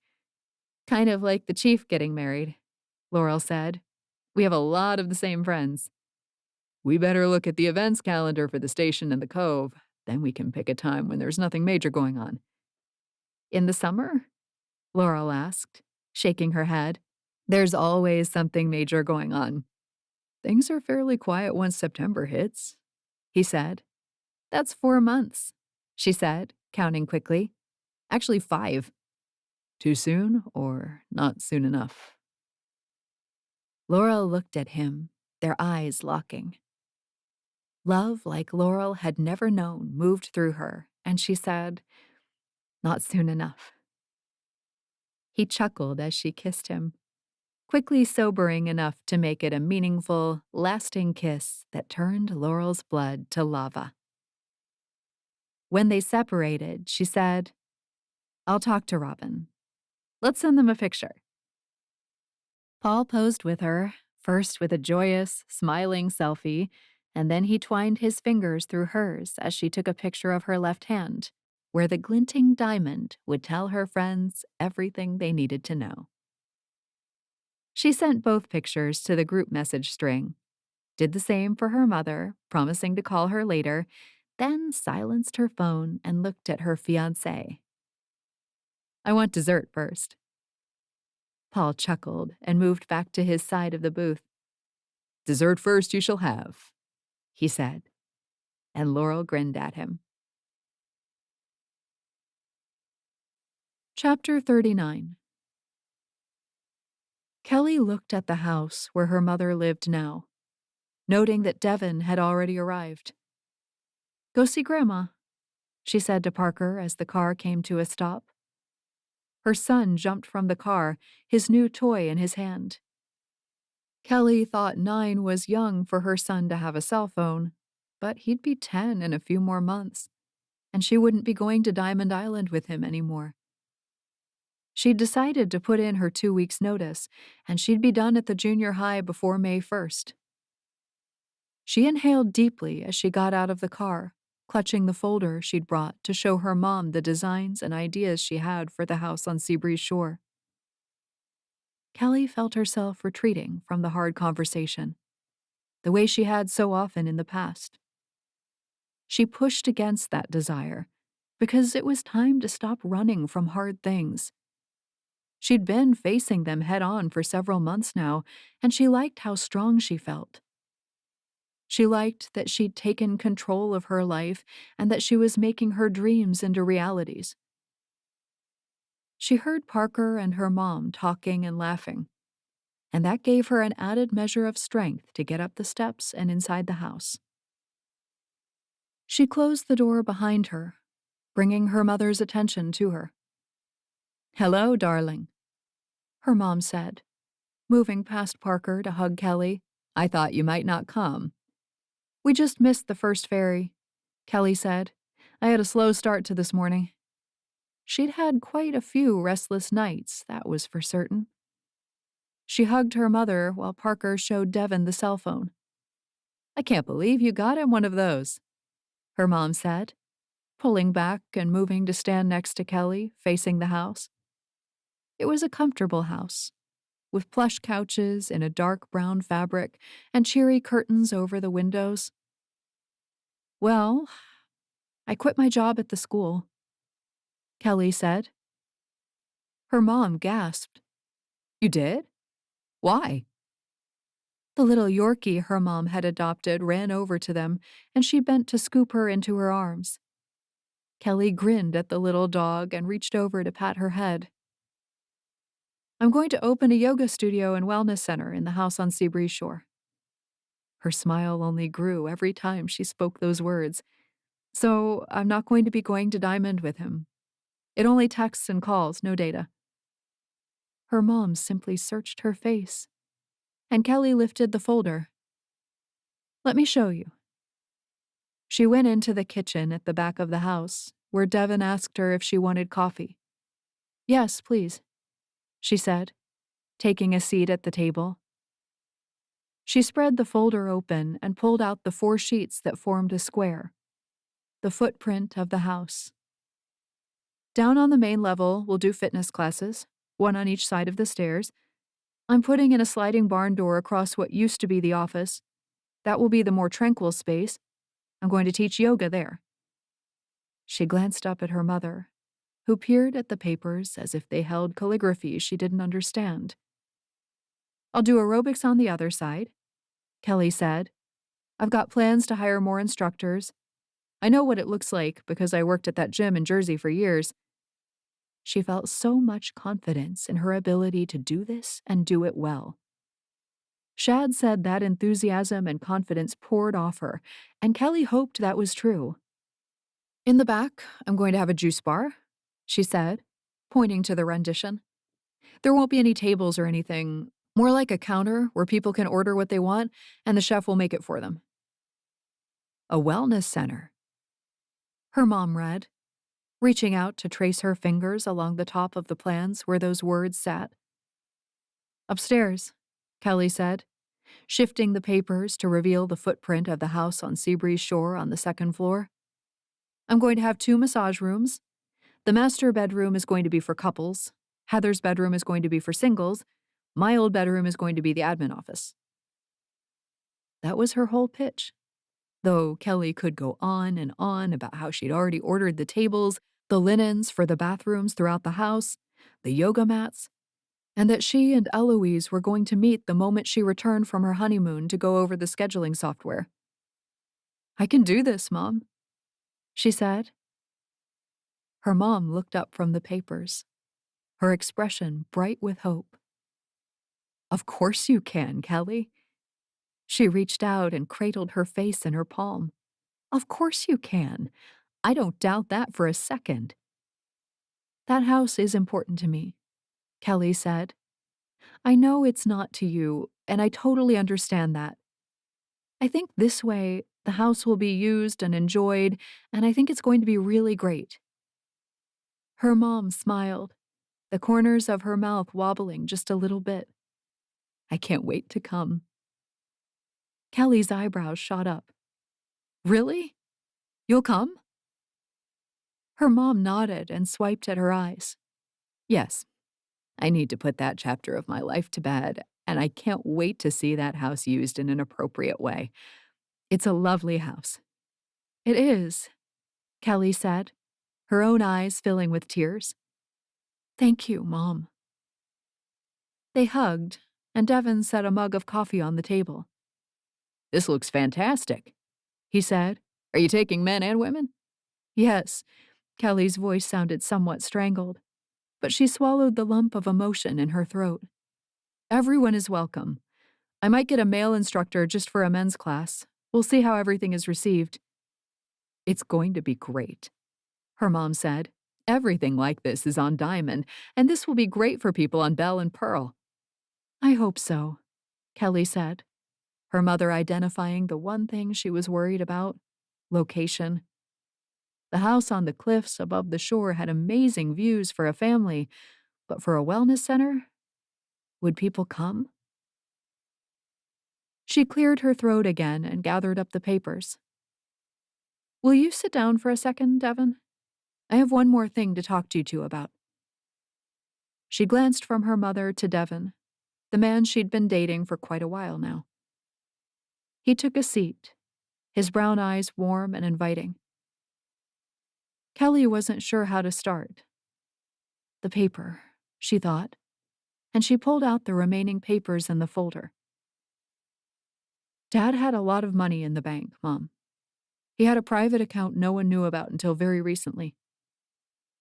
She set the paper on top of the folder and looked at it.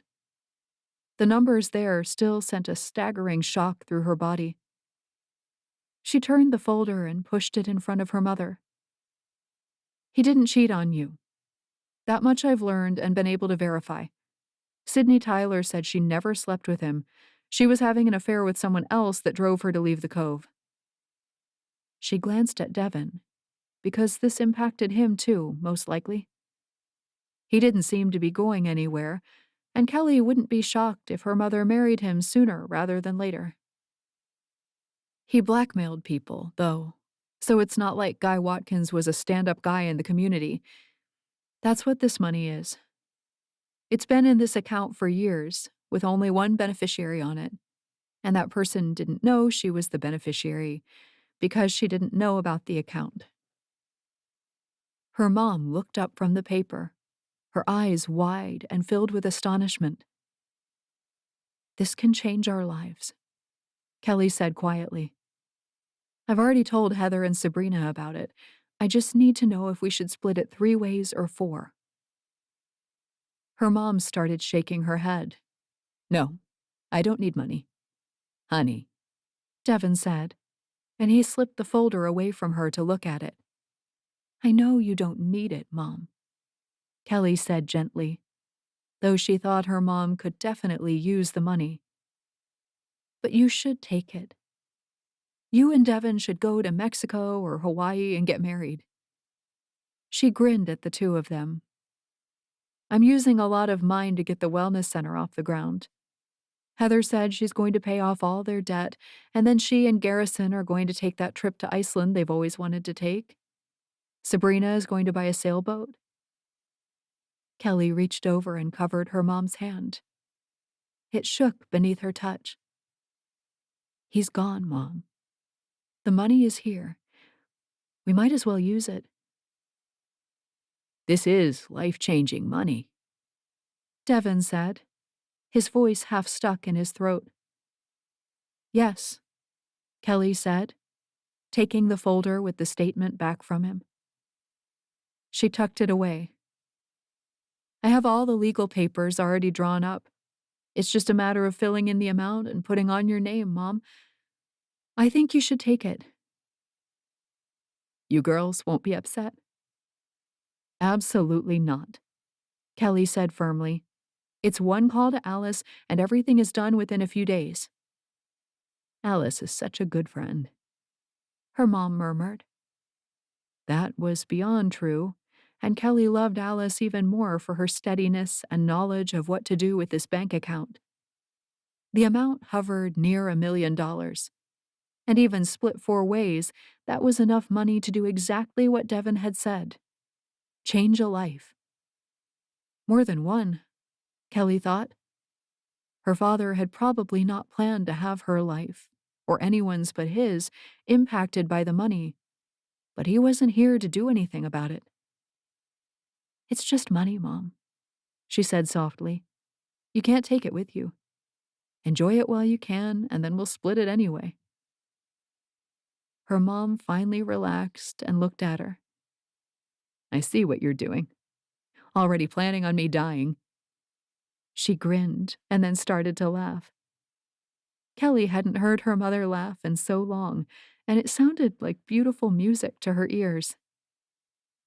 She grabbed onto Kelli again, her laugh quickly changing to a sob.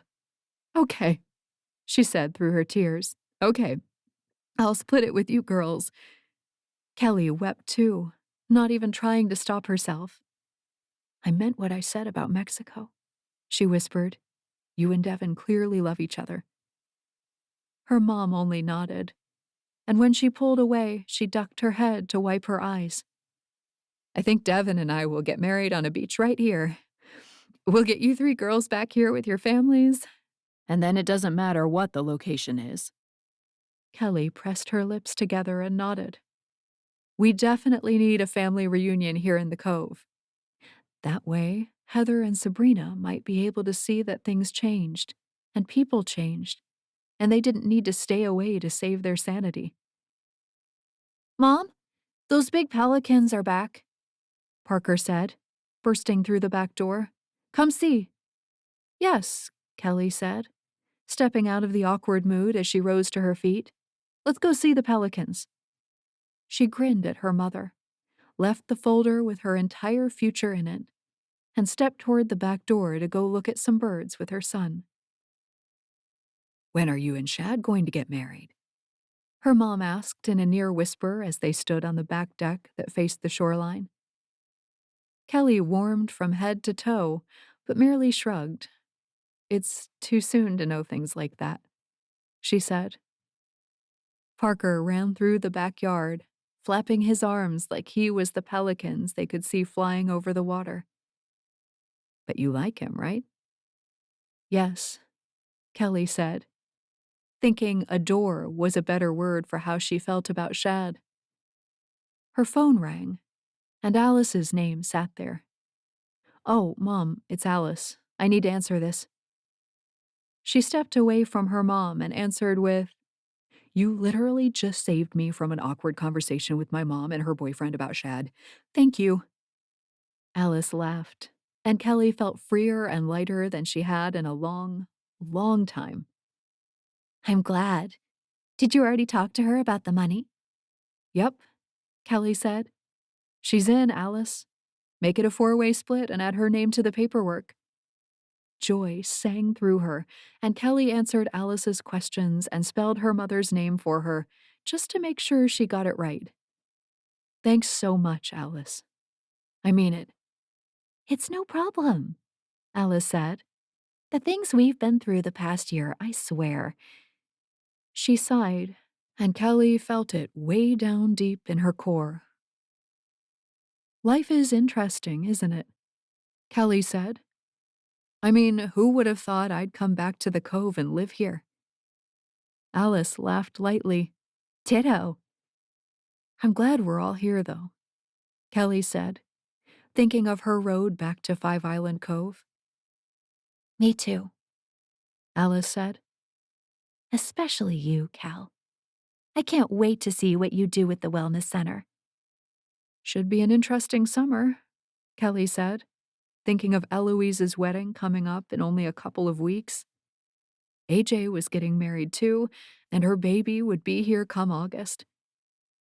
Most of all, though, Kelli thought of her own relationship with Shad and how it could grow this summer. Yep. Alice said. We'll need to keep an eye on Robin after Duke goes. She's not good when they're not together.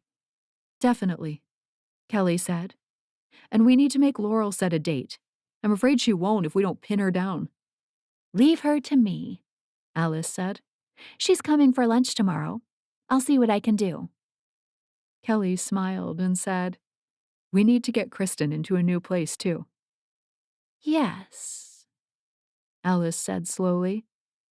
Let's put that on our agenda for when Eloise gets home from her honeymoon. "I'll be done working at the school by then," Kelli said. "I'm excited to come to the Wednesday lunches." The sound of the doorbell came through the line, and Alice said she had to go.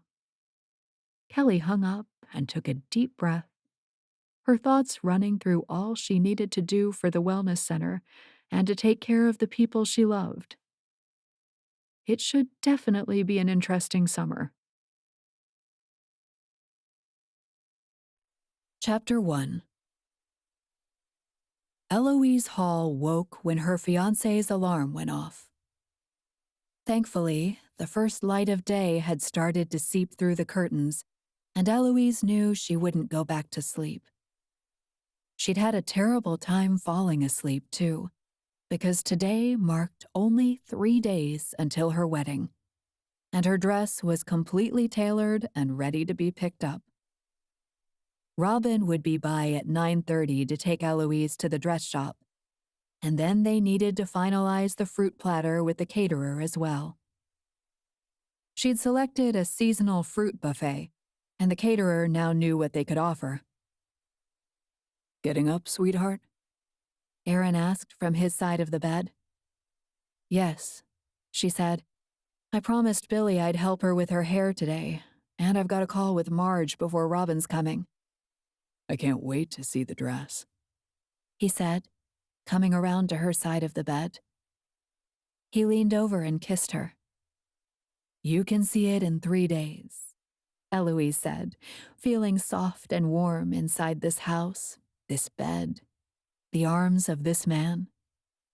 "Not a day sooner, I'm sure," Aaron said, smiling. "Not a day sooner," Eloise said.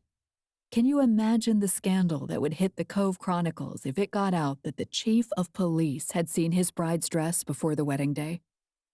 "If that's the huge scandal that gets attached to my name, I'll take it," he said, sighing as he sat on the bed near her knees. "Are they going to print the article about your dad?"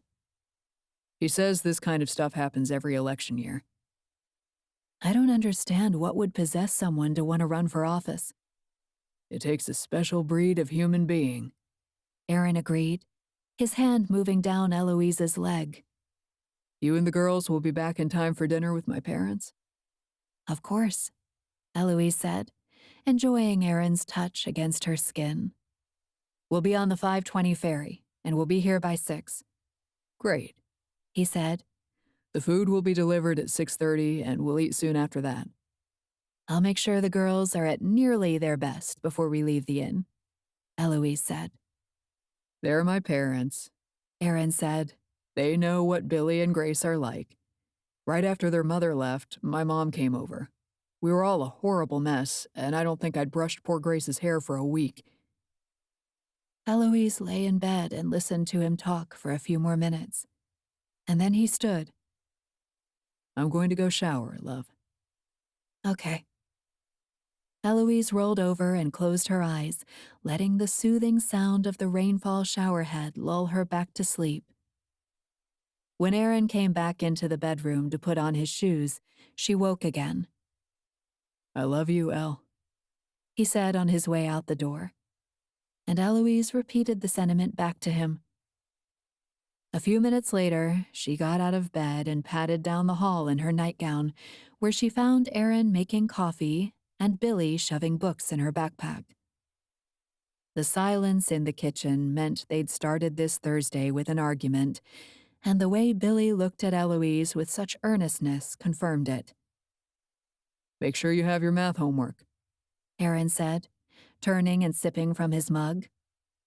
I've got it, Dad, Billy snapped. Eloise wasn't sure what they'd argued about, and she swept into the kitchen to get a cup of coffee, her eyes on Aaron. What's going on? Billy wants to bring a date to our wedding, he said. Eloise had not yet picked up a cup, a fact she was very glad of, for she'd probably have dropped it. Her eyes flew back to Billy, who cocked her hip and put one hand on it. She'd matured a lot this year, and Eloise loved her fiercely. The protective streak she possessed for Billy didn't make sense to her, and she knew it was only stronger for Aaron. It's not a date, Dad. When you bring a boy to a wedding, it's a date, Aaron said. He's my friend. Who is it? Eloise asked, placing both palms against the countertop. She stood next to Aaron, and she hoped they were a united front. She'd taken Billy's side several times in the past, and she didn't want to undermine Aaron with his daughter. It's Chris Knight. Chris Knight? Eloise and Aaron asked together. Oh, no, Aaron added, shaking his head. I know those Knight boys. They're always in trouble, and I've heard enough of their name to last a lifetime. First, Billy said, they're his half-brothers, and much older than him, Dad. He gets his own chance, doesn't he? He should. That's what you're always saying, Billy said. Don't judge, Bills. Everyone gets their own chance. Billy? Aaron said, his voice soft but powerful. Eloise glanced at him, hating that he and his daughter argued so much. They didn't really. Usually only when it came to Billy and the fact that she was growing up. He's just my friend, Billy said. I thought we liked a boy named Alex, Eloise said. I do, Billy said. That's why it's not a date if Chris comes with me to the wedding. You said there'd be dancing and we're in the same dance class. I told my teacher about the dancing at the wedding, and she said anyone who dances outside of class gets extra credit. She shoved another notebook in her bag and zipped it closed. He asked if he could come because he's not a great dancer and he needs the extra credit. So you didn't invite him? Eloise said. No. Billy stepped into the kitchen. Will you braid my hair now? Yes, dear, get the stuff. Billy went to get the comb and hair ties, and Eloise got out her coffee mug. She said nothing, because Aaron needed to make this decision himself. I suppose the boy can come to the wedding. He'll probably step on her feet and cause a scene, Eloise said dryly. They'll trip into the cake or something. Such a thing would be a disaster, what with all the press that would be at the wedding. Eloise reminded herself that Aaron was only Five Island Cove royalty, and that literally no one outside of these 5 tiny islands in the middle of the sea would know about their wedding, whether someone tripped into a cake or not. She braided Billy's hair and kissed Aaron goodbye, hurried Grace through eating and getting her shoes on, and sent the girls out the door to school. She retrieved her phone from the bedroom, where she kept it plugged in overnight, and checked it on her way to the shower. She had 3 missed calls from Robin. Shock and fear struck her as one giant lightning bolt. No matter what, 3 calls from Robin before 8 o'clock in the morning was not good. Eloise's fingers fumbled as she dialed her friend and wedding planner. Eloise, I don't want you to freak out, Robin said when she answered the phone. I'm already freaking out, Eloise said. You called 3 times. There's been an accident at the dress shop, Robin said, and she sounded breathless, as if she'd run from her house to Beachfront Avenue where the dress shop sat. What kind of accident? Emma called, Robin said. I haven't seen the dress yet, but Elle... She blew out her breath. I'm on the way right now, and I'll let you know. I just want you to be prepared. What happened? Eloise asked again. Just tell me, Robin, then I can be prepared for what I might find. The dress had taken the longest for her to find and tailor. She had a love-hate relationship with it as it was, but in the end, she truly did love the dress, and she felt strong and sexy in it at the same time. She knew Aaron would love it, and Eloise felt the first hot tears enter her eyes as she waited for Robin to explain further. There was a burst pipe, Robin said, sighing again. Overnight, it apparently gushed for hours, and some of their dresses got wet. No, Eloise gasped. I don't even know if one of them was yours, Robin said. And things dry out, Elle. I'll change and meet you there, Eloise said. She could reschedule her call, as she understood the nature of emergencies better than most. Okay, Robin agreed readily. I'm leaving now. Eloise clutched her purse, as if the tightness in her knuckles would keep all of her emotions in check. Before she'd returned to the Cove only a short 9 months ago, Eloise had lived a fairly mundane life. She taught college students about biology, and she'd enjoyed it. Her life had been predictable, and she'd never gotten calls like the kind she'd had with Robin a half hour ago. She hadn't dared to call Aaron because she couldn't stand the thought of postponing the wedding. They'd been waiting long enough as it was. Absolutely everything was in place, and Eloise just wanted to walk down the aisle and pledge herself to Aaron. She'd packed everything in her tiny house on Sanctuary. All she needed to do was move it, something she and Aaron were planning to do after their honeymoon. He'd taken time off work, a feat not easily achieved for the chief of police. Looks like the street is closed, ma'am, the rideshare driver said. Eloise pulled her attention from the side window where she'd been looking and toward his voice. He peered through the windshield. I think this is as far as I can get you. Here is great, Eloise said, her voice steady and strong. She was not going to break down over this. It was a dress, not her health. Aaron hadn't abandoned her at the altar. Everything else would still be flawless. Thank you. She swiped her payment card and got out of the car. In front of her, the street had been closed, and a pair of police officers worked the scene, along with 5 or 6 people dressed in dark blue polo shirts with the Five Island Cove utility logo on them. Ma'am, someone said as she took her first step down the sidewalk. You can't come this way, it's closed. My dress, she said, glancing around for Robin. If she couldn't get down the street, maybe Robin couldn't either. I got a call from Judy's Bridal about my dress. They're down on the other end of the street, he said. Okay, Eloise said. I can go around? She could walk a block over and then down. Eloise? She turned toward the sound of a familiar voice. "Paul," she said. "The dress shop called about my dress." He wore a sympathetic look as he approached. "I'll take you." He nodded to the utility worker. "She's okay. I'll get her down there." He reached for her, and Eloise let him put his arm around her. "How bad is it?" she asked as they navigated past the yellow caution tape. The left side of the street had been dug into, and Eloise wished the smell didn't remind her of the sewer. An image of her dirty and stained dress flashed through her mind, but she quickly pushed it away. "They've called the mainland for new pipes," Paul said. "This street is going to be shut down for at least 2 days. Eloise didn't own any of the shops here, but going into a weekend with good weather, she wouldn't be happy to be shut down. "Watch your step here," Paul said, taking her onto a board that went over the hollowed-out street. She followed him carefully, watching where she put her feet until she stepped back onto cement. Paul delivered her to the end of the street and past another barrier keeping people out. Eloise spotted the white tent where a few women had crowded, and in the next moment, she saw Robin. "Thank you, Paul," she said, pausing to look up at him. She put her hand on his arm. "Please, don't tell Aaron anything. I'll talk to him as soon as I know what's going on." Paul looked from the tent where dresses hung on portable racks to her. "Good luck, Eloise."